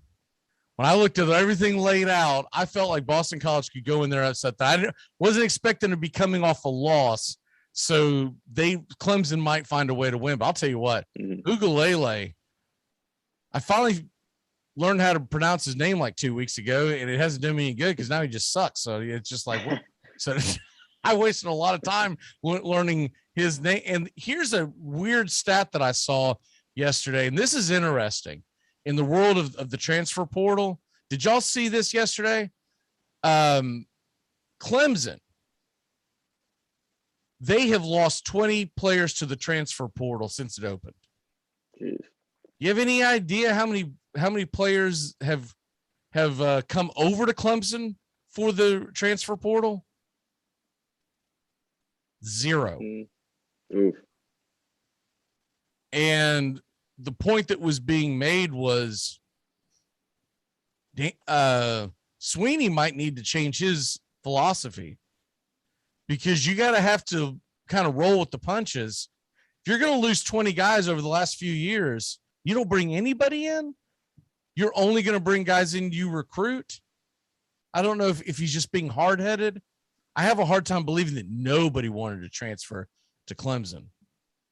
But I guarantee you he'll swing that portal open up this offseason looking for a quarterback here and there.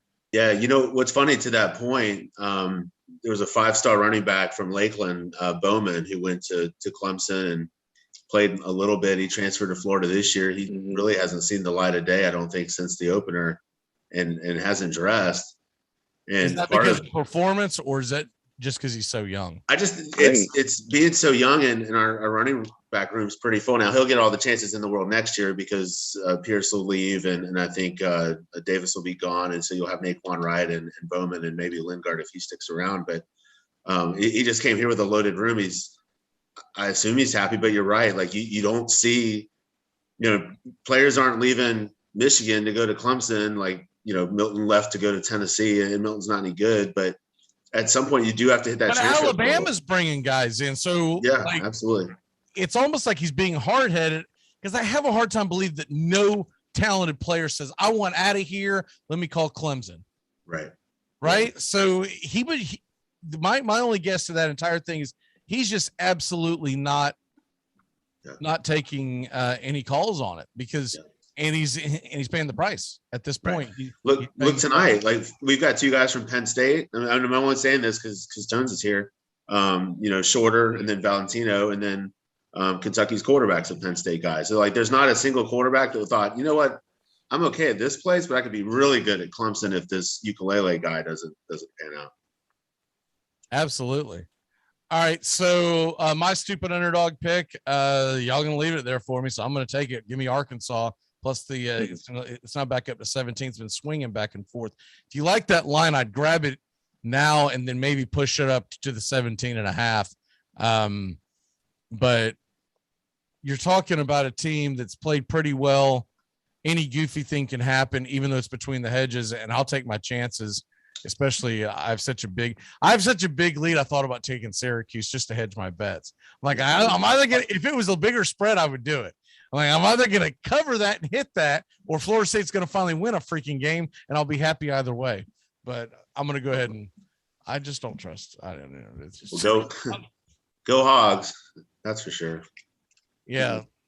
Hopefully they'll win, and Georgia will be good and ticked off when they play Florida here in a few weeks, and everything will be right as rain, as they say. All Either way, I mean, I don't think that game means anything to Florida. What, Florida, Georgia? No, Georgia, Arkansas. Oh, because it's never a bad thing if Georgia loses. I'm all for that. But regardless whether or not they win or lose, that game is going to – the Florida-Georgia game is going to – Yeah, absolutely. It's the equivalent of Florida losing to Alabama. It's the same thing. It's a West opponent. So in the big picture, it's not a devastating blow to your season, but you can't trip up against anybody else. Problem is there's no one else on Georgia's schedule besides us for them to trip up on. Well, also what it would do, it would eliminate the situation where if Georgia runs the table, gets the SEC title game, loses a narrow game to Bama, and they put Georgia in the playoffs anyways. With 2 losses, it's going to be harder to sell that story. Yeah, we don't need that either. And if you do, could you please put them on the same bracket? Because nothing to me is more dull than having 2 teams from the same conference playing for the title. Yeah, I'm with you. They've done that 2 times recently. The previous time was the LSU Alabama game pre-playoffs, but both of those games I didn't care. I watched the Georgia Alabama game. That's only because I was stuck at work and the game was on. There was nothing to do. But if that weren't the case, I probably would have had it on in the background and watched a movie or something. Because I'm watching a conference championship game again. I don't need to see it twice. Anyways, Tony, are you sticking around or you got okay? I got nowhere to be. Okay, I wasn't sure with because you are our biggest celebrity, so I know there's a lot of things that you have to do. I'm on game day at 10:05, so we're good. Okay. Make sure that you wear matching glasses with Bear because I'd love to see in a mask. both of y'all touching at each other. Where are you? Where are you? All right, so let's go ahead and graduate from the SEC big games. And you touched on it, Bobby, real quick. It's the only game in the ACC that's really what I would consider interesting. Boston College, Clemson. It is an evening game. It's in Clemson. You got to figure they're probably going to win. But Boston College has the better quarterback in this game. Boston College, to me, is a very, very underrated team. And I know they struggled against Missouri. I still think they were looking ahead to this game. Boston College should be able to put up some points. Here's the strangest thing about this one. And I get it. It's because Clemson's offense hasn't looked very good. But neither has Boston College's defense. The over-under in this game is 46 in a college football game on a team with Boston College that likes to air it out. And Clemson's still going to stick with the whole we're going to pass the ball. That, to me, is the number here. But I'll start with Tones. Tones, who do you like in this game? What's the score? Well, and Boston College is actually getting points last week against Missouri. Surprisingly, Boston College was 3.5 points. I know. I hit that game. Yeah, that I think a couple of us did. Those who are taking games or whatnot. So that was nice to see. I actually, besides my lock of the day, I went 13-2 in college football last Saturday. So let's hope we could replicate that today. But I like Boston College today. Clemson has not been playing well this year. Boston College has a better team overall. I think at this given moment, their ground game was very effective against Mizzou last week. Their main back, Garwo third, had 25 carries for 175 yards, 2 touchdowns, 7 yards a carry. I mean, Clemson, they've played a lot of close games this year in their entirety. I will say I'll give them that, but they've won a lot of close ones that should have been blowout, or their 2 wins that have been close should have been blowouts. They should have blown out Georgia Tech, if we're being completely honest, and they did blow out SC State, but Georgia Tech should have been a blowout as well. So I think Boston College keeps this one close. If not, I think they win, but I'm taking them all day plus 14.5. I mean, to me, that's a no-brainer at this given state of the college season. I like Boston College in this one a lot, and I've been following Jeremy Trueblood, who contributes to the Boston College Believe podcast, and he has faith in him today. I'm sticking with Jeremy Trueblood's faith, former Buccaneer and Atlanta Falcons offensive lineman. I like Boston College plus 14.5. Well, I don't know if I trust a Boston College guy picking Boston College to win, but I trust a name like Trueblood. I mean, come on now. So we'll take his word for it. Bobby, you're obviously picking them as your underdog. What's the score? I think it's going to be a very close game. And I picked Boston College because I think they also have a chance to win this game outright. But I do think at worst they're going to cover the spread and they'll still get the 2 points. But I'm going to go with Clemson 34-31. I think they'll hit the total points over of the over 45.5 pretty easily. I'd say that's pretty low if you ask me, and I would take that for sure. But yeah, I got Boston College keeping it close, but I think Clemson will pull out a close one. They'll get their much needed win at home, 34-31. All right, Tony, what say you? Clemson at home at night. It's tough to pick against them, so I'll stick with it. But I think it's a low, ugly game. I think it's like 21-17, something like that. I think this is a perfect time for a teaser too. There's a perfect game to put a teaser on. If you drop the total and you take Boston College, I would be shocked if Clemson runs them out of the building. So if you take a 3-point, 6-point, 7-point teaser, what have you, and you can bring that total down a little more, I feel very confident in the actual Boston College point spread itself. So with that being said, I'll take Boston College. I think they're going to shock them, and I think this is going to end up being a situation where everyone's going to overreact. And you're going to hear a lot of junk Sunday and Monday about how Dabo Swinney's lost it, which isn't the case. All they're really missing is a quarterback. But I'll say Boston College goes in there and shocks them. We'll say 20. It won't be by a lot.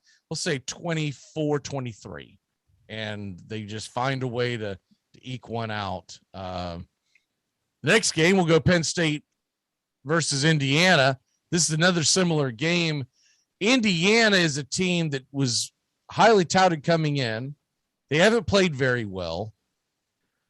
But could this be a spot where the point spread's a little high? And I believe it is. But Tones, you're the Penn State fan, so we'll start with you. I think 13 is pretty rich to take this tonight in Happy Valley, especially considering the fact that Indiana has played Penn State very well over the last few years. Yeah, the big thing about this one is that last week, Penn State, although they beat Villanova, I think they would have liked to beat Villanova a little bit more. Nova kept that game close at the end, had a couple late touchdowns, lost by 21. Indiana, like you said, hasn't been playing up to par, but that is a lot of points. It's prime time on ABC tonight, actually. I was happy to see that. Penn State's been given that slot a couple times this year, but last week... Nobody's watching that game. I'm going to tell you right now, that'll be like the Northeast area, and everyone else is going to be watching Florida, Kentucky. I'll be watching both. Boston College, Clemson. Nobody's watching. That one dumbfounds me. How is it that the ABC, which is owned by Disney, which owns ESPN, how is it that they always end up with like the Bobo game of the week on prime time, but yet like ESPN will have a good SEC matchup on? Yeah. Penn State, Indiana is not as bad as it has been, but there are times where you're like, they'll have this big trailer. Texas Tech is going to take on the Baylor Bears tonight. And you're like, baseball, please. I'm like, what in the world? This one isn't as bad. And I know when they first probably chose it originally, this should be a slobber knocker. This is Indiana's fault that this is not a big game. Correct. And that's what I was explaining to some people just yesterday. They were like, ABC, I'm shocked. But Indiana opened the season as a top 20 team. They dropped to Iowa week 1. And then, they played good against Cincinnati. Cincinnati ended up carrying away late. And then last week, Indiana barely beat Western Kentucky. So they're just playing under their standards. Coming into the year, it was supposed to be a big one. The way Penn State's playing, though, Clifford throwing for over 400 yards last week. That was incredible to watch. And 3 wide receivers nearly had 100-yard games. 2 of them did. One had 88 yards. Washington had 150 yards, 2 touchdowns. Dotson, 117 yards, a tutty. Lambert Smith, 88 yards, a tutty. I don't see Indiana really slowing this Penn State offense down too much. Although I think the spread's high, I do think Penn State's going to cover because they, like I said last week, they laid an egg in the second half of that Nova game. They let Nova hang around a little bit. They only lost by 21. I think Penn State's going to use this as a tune-up game heading into Iowa for a big matchup next weekend. Anyone see Indiana giving them much of a fight, Tony or Bobby? No, I don't think it'll be a terribly high-scoring game, but I think Penn State's going to control it for the most part. Yeah, maybe early. I think if it was a normal Indiana like circumstance, I would wonder if Penn State might be looking ahead because Iowa's next week, and I can't wait. That's the one thought that I have is will Penn State be looking ahead? But it is a night game, so well that, and they've watched that play from Indiana, a million times this offseason, and Indiana football has been living off that play, and they'll probably live off garbage call. Yeah, they'll live off that play for the next 30 years because that's the best thing to happen to Indiana football since God knows when, at least as long as I've been alive. Did they play FSU in an All-American Bowl like in the 80s or something? I feel 1986, baby. FSU took them out. But Sammy I think Penn State's was the MVP. I think Penn State's been waiting. I think Penn State's been waiting on this one. If they jump Indiana, I do think they'll go into cruise control and start looking ahead a little bit to Iowa. But I think Penn State's going to win this probably by 3 touchdowns or so. I think Penn State probably waxes it a little bit. I'm totally on board with changing this show to current games, so us just going back and talking about games from yesteryear. Absolutely. But I think for Tones, I think it's a safe game tonight, and I can't wait for next weekend's game. Yeah, Tones, have you heard? Is Iowa Penn State the ABC game of the week? Knowing how they're doing it this year, it probably won't be, right? But exactly. They'll put it on at like 11:45 a.m. on PBS. You're like, what is going on here? Yeah, but I don't think exactly. I think it's that's another reason why I'm surprised they put Penn State and Indiana on, because you'd want Penn State for next week. So it's goofy. Right. So it looks like it's at 4 on Fox next Saturday, and then Michigan, Nebraska. Michigan, Nebraska is your primetime game on ABC. I was gonna say I'm actually a little upset. I wasn't looking ahead too much. I'll be in Tampa next weekend for Bucks Dolphins, and I'll be at a steakhouse Saturday. Made reservations around 5 o'clock. Wasn't really looking at the schedule too much, so I'm gonna be at the dinner table. I'm gonna have my phone at the dinner table on Penn State, Iowa. Listen to it on radio. Do something. Oh, bro, I'll have my phone streaming that's gonna be no doubt. I don't care if I'm at a fancy steakhouse. The waitresses are gonna have to deal with. I wish I was going to Burns or I'm going to Charlie's. Burns was a little filled up, but Charlie's, it's a good second place. Yeah, I've heard Charlie's is better. I like Charlie's better personally. Burns gets a more reputation. I like Charlie's better. I've seen, Armchair's favorite Ronald Jones at Charlie's before. I've seen a couple Bucks eat in there. They got good food when you got football players eating there. So it's always a good time there. They treat me well. Well, if Jones eats there, I've already made my decision. I don't like it. I don't like it at all. Go on the Longhorn instead. Yeah, I've actually got some friends that tagged themselves in at Longhorn eating last time. I was like, really? I was like, what year is this, man? I don't know if Facebook was around when Longhorns was a hip place to go dine. Not a sponsor of the show. No, not current, or probably not after that statement. Probably not ever. I worked at one years ago in college, and I can remember making comments in the kitchen going, dude, these people graduated tonight. What are they doing at Longhorns? Like, losers. These guys in the back, they're standing on the steak press, just ruining your steak. All right. Next game that I think we got to talk about is Wisconsin, Michigan.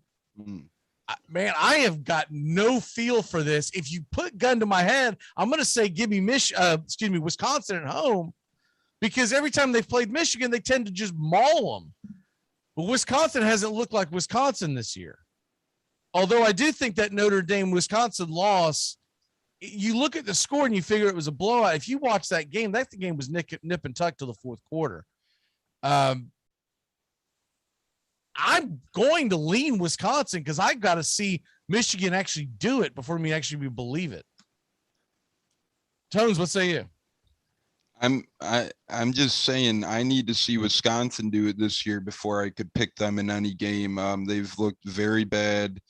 Penn State opened up a year close win. Obviously, last week was close until the end with Notre Dame, but Wisconsin just hasn't proven this year that they could play big boy football yet. So Michigan surprised me a couple games this year. I'm actually taking them for the first time today with the points on the road. I don't know how you could bet against a 4-0 Michigan getting points right now. They smoked Washington at home. They smoked Western Michigan at home. They beat up on Northern. Then they beat a good Rutgers team at that time. Rutgers was undefeated heading into last week's game. I just like Michigan in this one by at least a touchdown. Wisconsin's quarterback, he is a turnover machine, and I don't really see him fixing that problem anytime soon. I mean, he's been a disaster for their offense. Mertz threw 4 interceptions last week against that Notre Dame defense. So I see that trend continue today. It could be close for the first half, but ultimately Michigan will pull away and win by at least 7 points. I'm going with 35-17 Michigan. Well, I'm going to counter that with Washington lost to Montana. Yeah, Washington is trash this year. I will say, I'll give you that one for sure. But, still big time game, big time feel it was at the time, even after the Montana defeat. So Michigan's just impressed me this year. I took Western Michigan in that opener and I got smoked. Northern Illinois went up there and Northern Illinois looked good against Georgia Tech, then just let up over 60 points against Michigan. So I'm just going with Michigan in this one. I don't think Mertz has that good of a game. I think he's going to continue the turnover trend. I don't see him fixing that problem. And then with Rutgers, they were a 20.5-point favorite going in that game. They won by 7. And Rutgers has looked good this year, though. I will say, I don't think that spread did justice. I think that Greg Schiano, he's a very good coach for Rutgers. He at is that a level. good coach. I'm not taking anything away from Rutgers. What I'm saying is Michigan has not been as impressive as because look, they're 4-0. Typically, a Michigan team that's 4-0 is ranked a heck of a lot higher than where they are right now. I get that, and I know that they weren't expected to do much coming into the year realistically, so they have had better rosters in the past for sure. But I just think, again, I'm impressed with the outcomes of Michigan so far. So we'll see what happens. Wisconsin just has not proven to me that they could hang with anyone yet. They might play a close game for the first half. I like Michigan by a touchdown. So ultimately I like Michigan's money line until Wisconsin proves to me this year that they could be a big team. I don't see it happening. I mean, it could, but I just don't see it. I think Harbaugh has his khakis on ready to fight. I guess my biggest question has McNamara really turned a corner, or are we about to find out today? Tony, what say you? Well, Tones nailed it. Mertz sucks. Like, he's the Patrick Nix of the Big Ten. Like, he's just a turnover machine. I hate myself every time I pick Michigan because every time I do, they crap the bed. This is the quietest 4-0 team, I think, in the country, it seems like, because at least the shows I watch and the shows I listen to, they haven't gotten any hype at all. But I think Michigan survives this one. I think it's maybe a little bit closer. Let's say like a. Well, I seriously doubt Gator tailgating talks about Michigan. That's probably true too. So, golf podcasts don't. I seriously doubt that Dan Hickens has a whole lot to say about. Yeah. Paul Azinger didn't bring out Michigan. He's still wiping his tears. He's still wiping his tears for the Mets collapsing. So yeah, the Ryder Cup talk didn't bring up 4-0 Michigan either. So, but anyway, I like Michigan in this one. I do think like 28-24. I do think it's maybe a little closer than some might think. But Michigan survives, and these conference games on the road. That's all you need to do. Bobby, what say you? Yeah, it's hard to pick the road underdog here in Michigan, but I think they're going to win this game. They've looked a lot better. They've looked great on the ground. Quorum has averaged 6.9 yards per carry with 7 touchdowns on the year. And like everybody else has said, Mertz has not been good at all. And until Wisconsin has proves otherwise, I can't really pick them to beat Michigan today. And yeah, I'll say Michigan wins 24-20. 24-20. I guess I'll be the only one who will take Wisconsin.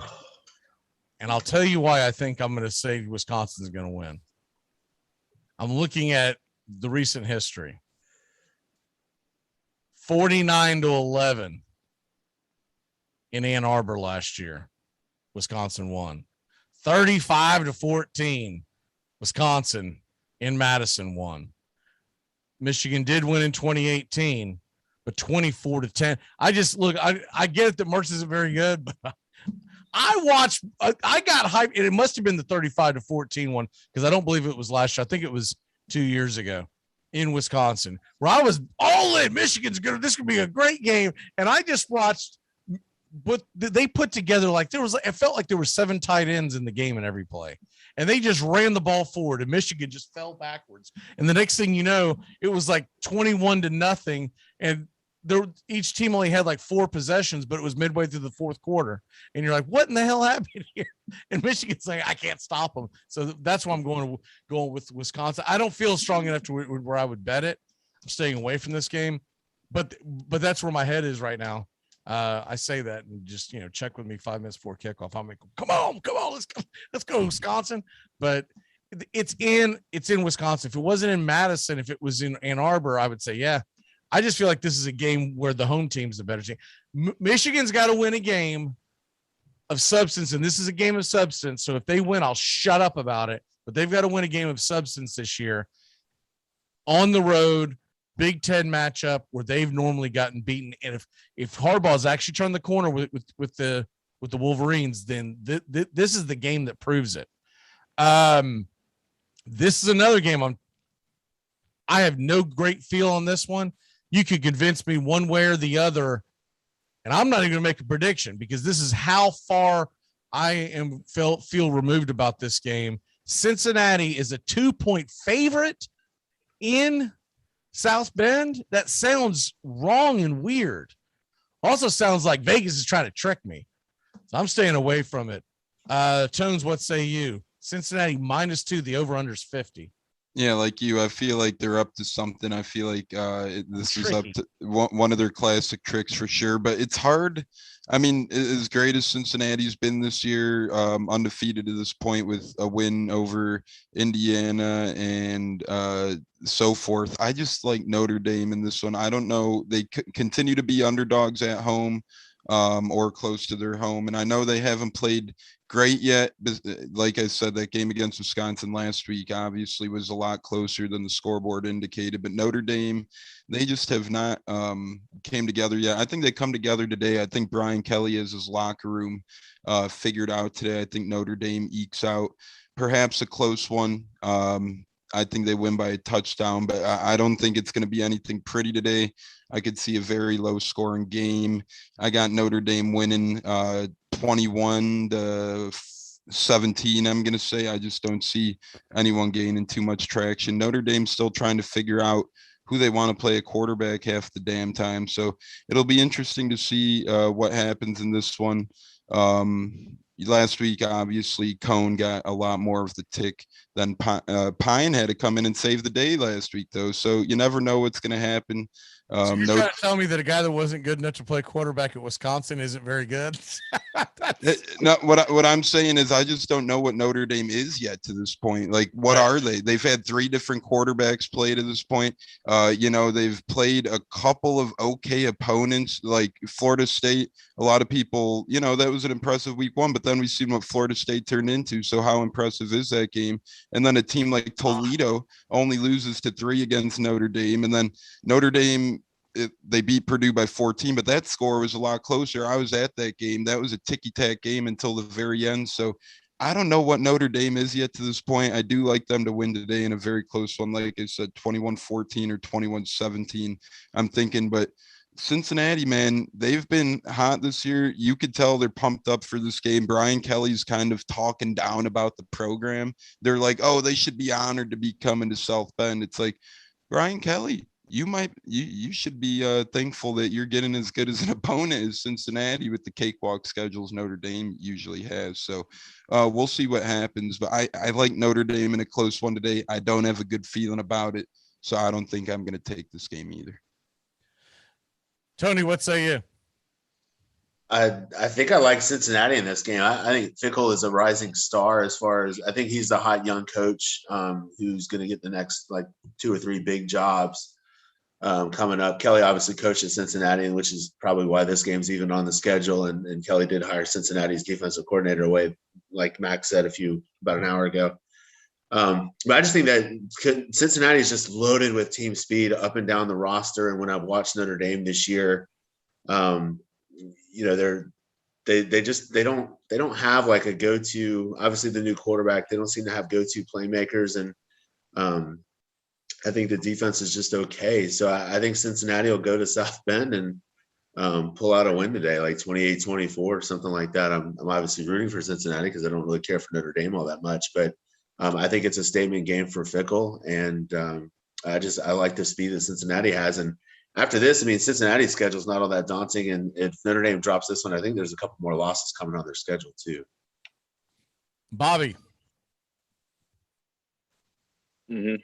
Yeah, I'm gonna go with Cincinnati in a close one. I really like Desmond Riddler. I think this is gonna be, like I said, I think it's gonna be close. I think it's gonna come down to how Jack Cohn plays. Jerome Ford, he's looked solid, 6.0 yards per carry, 6 touchdowns on the year for Cincinnati.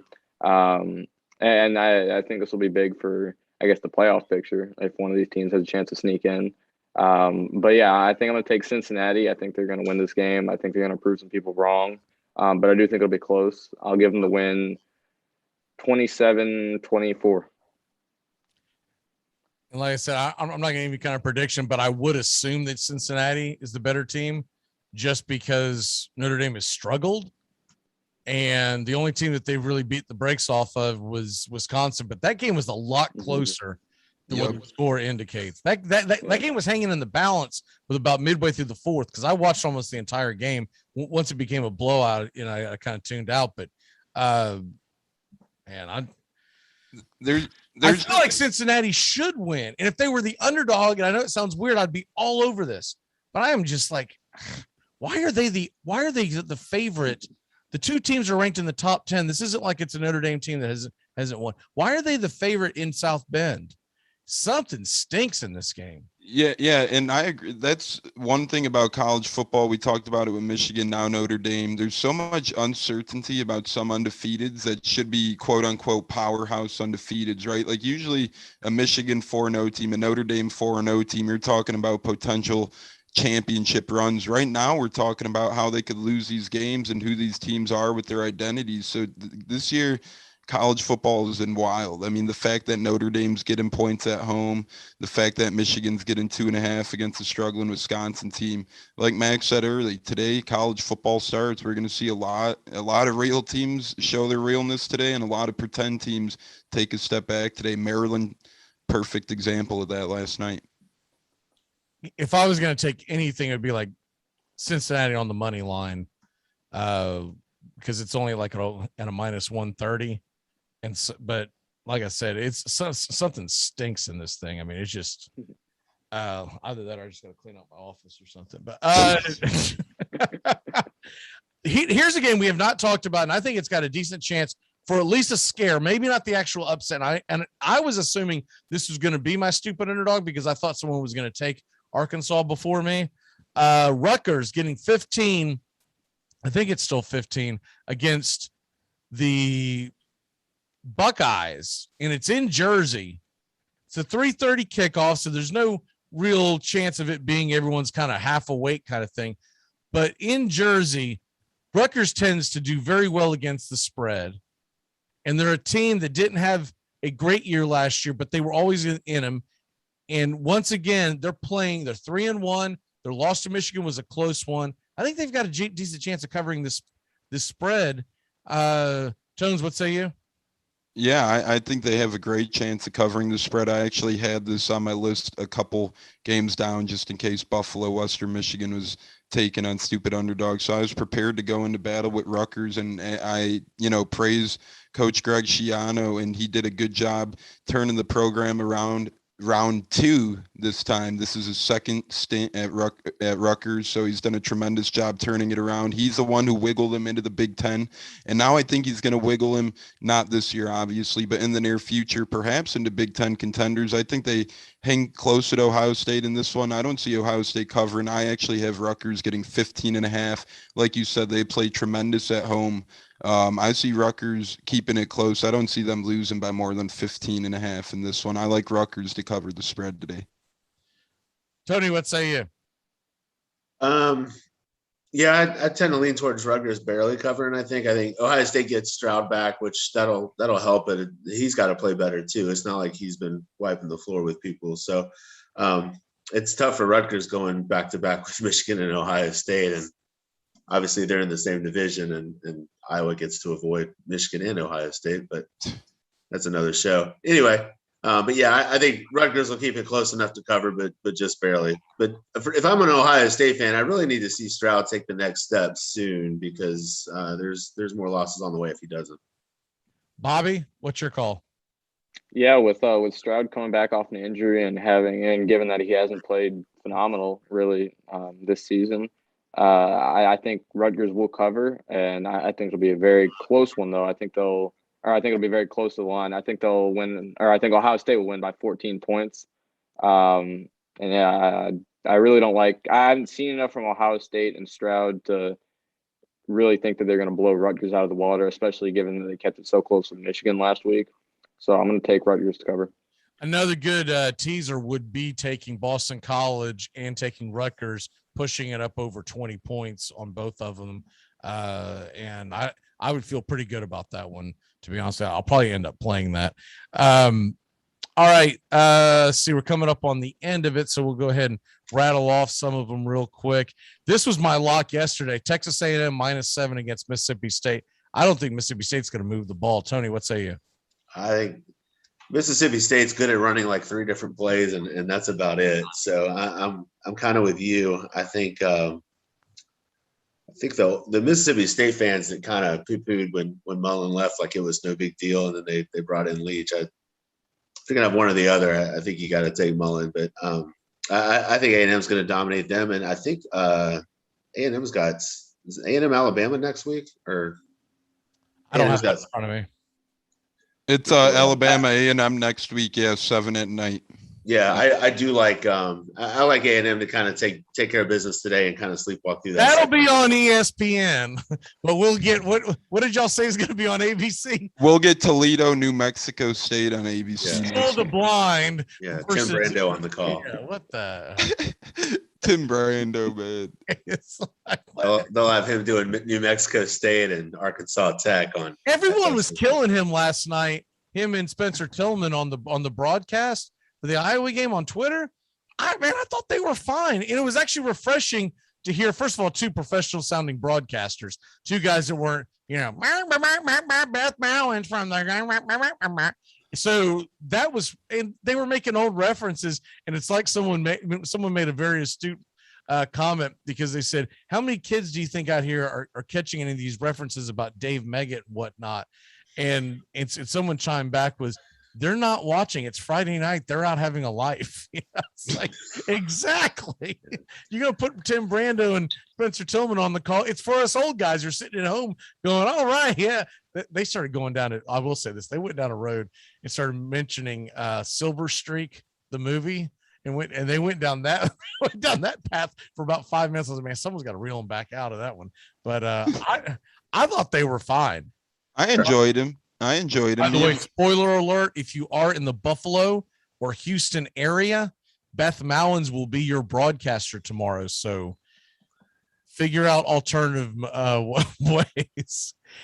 She doesn't do as much college anymore. I think you should announce that one then, Well, that's difficult because I don't have access to the game. But if I did, that was going to be my game plan after college, after baseball season. I was going to do some college games. I was going to pick the ones that she did, but I haven't seen her on the docket for the last couple of weeks for college. She's been in pro. So I'm thinking maybe that at least we finally got her out of that gig.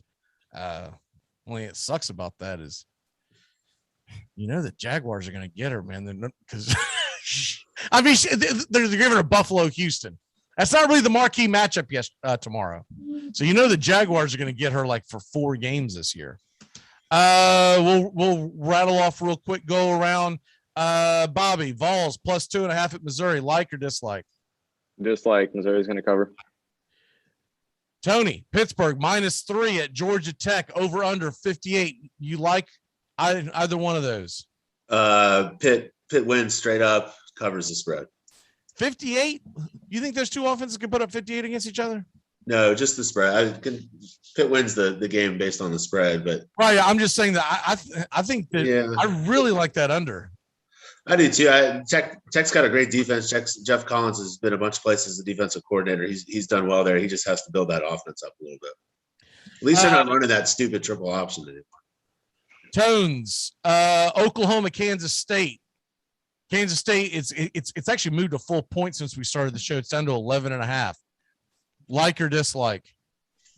I like Oklahoma in this one after watching Kansas State last week and having faith in him last week. I just, you know what we said last year about Kansas State, and then they wah wah wah. Yeah. I don't know. I just like Oklahoma, and Rattler was getting booed last week. I think he has a big game this week to silence the haters. I'm not huge on him myself, but I do think he plays well this week. I see them handling Kansas State candidly, and I would take Oklahoma given the points.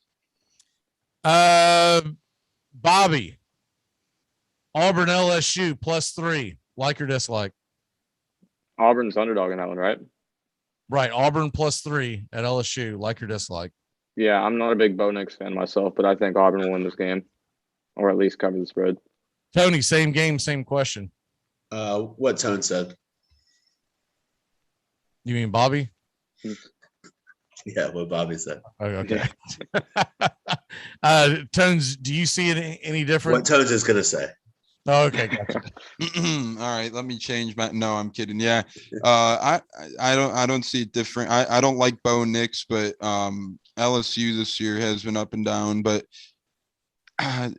this one's tough, man. I'm going different here. I'm taking LSU. You know what? I'm hitting a beaten path. I just can't bet on Bo Nix. Well, I think they switched quarterbacks. They're going to go with the kid that transferred from LSU. I want to say Finley's his name. I watched the highlights of that and what highlights you can get out of Georgia State Auburn, but he seems like a better fit for what they want to do than Nix, and Nix is just a turnover machine on the road. Auburn hasn't won at LSU since like '99 or so, so I'll stick with LSU at night in Death Valley. Yeah, I'm sticking with them. All right, earlier Tony had FAU -10.5. Bobby's got -8 with Oregon. Tones, what is your lock of the day? Are you ready for the world beater lock of the day? Everyone's going to be locked into this game. It's got the heart racing already. It's just 12 o'clock Central Time. Be tuned in, ladies and gentlemen. This one is one of the matches. 12 o'clock Central Time. So that means it must be a big one because you kick off at 1 o'clock Eastern. That's nothing but that's gravy. What you got? Okay, I like the over in Sacred Heart Howard at 42. Howard would cover this over every game they've played this year. You don't have to watch a game. Just put your money on it. See the 42? Money. Yep. See the money get added into your account after the game's completion. Don't worry about checking the score. Don't worry about tuning into Howard Sacred Heart, but just know 42. I mean, I'm looking at like 28, 25 ball games. So I think that over hits. Sacred Heart has a decent defense, but I think Howard could almost score that themselves. So I like the over at 42 and Howard. Start calling you Baby Bear because you pick some of the most obscure games. Send me the glasses, buddy. Send me the glasses, and we'll work something out. But that's a fun in betting, man. You got to bet these games. Hey, look, just constantly checking your phone. And then there's probably like a 3-minute situation where like they haven't updated because the guy went to the bathroom that's in charge of that game. Look for a big game from Chance Hollingsworth for Howard today. You're welcome. My man. Yes. What's his prop bets going on? Well, if he doesn't play, I don't even have it on my docket. I can't even bet that game unless it's at the very bottom. If he's not any good, look for Andre Lindsey, the backup quarterback. Yeah, I don't even have that on my docket. That's crazy. I'm going to take Alabama Ole Miss. The over-under is 80, and I'm going to take the under. I just think this is just too good to be true, which is probably why I'll fall flat on my face, but I'm going to put my own money where my mouth is because Bama, Ole Miss, 80 points. Everything's got to go right to hit 80 in college football. This is still Alabama. They still have good athletes. I get that Coral is right now the Heisman Trophy favorite, but I've been talking about it too much this week for me to go, no, another one, and if you missed it yesterday, Justin's lock was Arkansas plus 17. So that was the other one that I really liked was the Arkansas, but I'm going to take Bama Ole Miss minus 80. I mean, that's just real ridiculous. That is crazy. 80 points is a lot. I'm going to do some kind of stupid parlay today. Throw like $5 on there. I normally say to never do this, but I'm going to do some kind of stupid parlay, and I'm going to grab a couple of these huge underdogs and on the national stage and put them to win. Because if this turns out being like upset Saturday, I want a taste of it. So, and if you spread it out, remember something on parlay, if you spread it out, if you're new to gambling, if you pick like a 12, a 330, and then like an evening game, if you're up, if you've hit 2 of your 3 legs, you can always bet against yourself that night to make sure that you make something. We'll start with Tony. Tony, what is your one big thing that's going to happen today? Well, real quick, we'd be remiss if we didn't mention Miami losing on Thursday night, which was awesome. Well, that was the one big thing that happened Thursday. Yes, I think FSU first. Norvell or Diaz? Diaz. Diaz. Hands out together. Yeah, Diaz gets the can first. I think your boy Norvell gets off the schneid today. I think FSU beats Syracuse. Defend the Doak. What I want to say. All right, Bobby, what's your one big thing that's going to happen today? Yeah, my one big thing is Florida State finally gets that one in the W column. I think they're going to beat. Taking it away from me, but anyways, go ahead. Yeah, I think they're going to beat Syracuse at home. I think they're going to get that win that they're looking for. You'll have something to cheer for this or today. I don't even know the time of the game, but yeah, I think Florida State wins. I'll get my one kazoo out. Hey, we're 1-4. All right. Tones, what is your one big thing? Lane Kiffin is legit after today. I think they outscore Alabama on offense, and I think Ole Miss takes down the Giants, and I think Ole Miss slays him. And I think Lane Kiffin, after they kicked him out of that bowl game they were playing in that year, that he took the coaching gig elsewhere, and they said, you know what, we don't actually want you coaching in this bowl game. I think he's going to say, screw y'all, I'm winning this one, and we're going to take it. I think Lane Kiffin makes a statement today. Okay. My one big thing. All right, so I was going to go with the whole Norvell finally gets a W. What kind of weird game does Bear have up there? Yeah, he's got the South Carolina game up there. He's got the Washington State and Cal game, and then Western Kentucky and Michigan State. Those are his go to the bank and let's do this. And somehow I think he's lost where he is. I know they're in Athens, but he's got a Masters shirt on. So I think you might need a little thicker subscription. All right, my one big thing today is this. Alabama's playing Ole Miss. Georgia's playing Arkansas. Oregon has a tough game themselves. Penn State playing Indiana, but, whatever. Oklahoma's playing K-State. Cincinnati and Notre Dame play each other. And Arkansas plays Georgia, as I said a second ago. That's 8 teams that are in action today. I think at least 3, if not 4, I'm going to say 4 teams in the top 10 today fall. This will be upset Saturday. And that's not even counting Florida playing Kentucky. But 3, if not 4, lose today. We know we're going to get Arkansas and Notre Dame or Cincinnati a loss. But I think 2 more that we're not expecting could easily fall. All right, guys. Well, I guess that'll about do it for us. We will be back tomorrow, 10 a.m. Eastern to noon for the handicappers. We're going to do this same thing again, but it'll be pro football and fantasy football.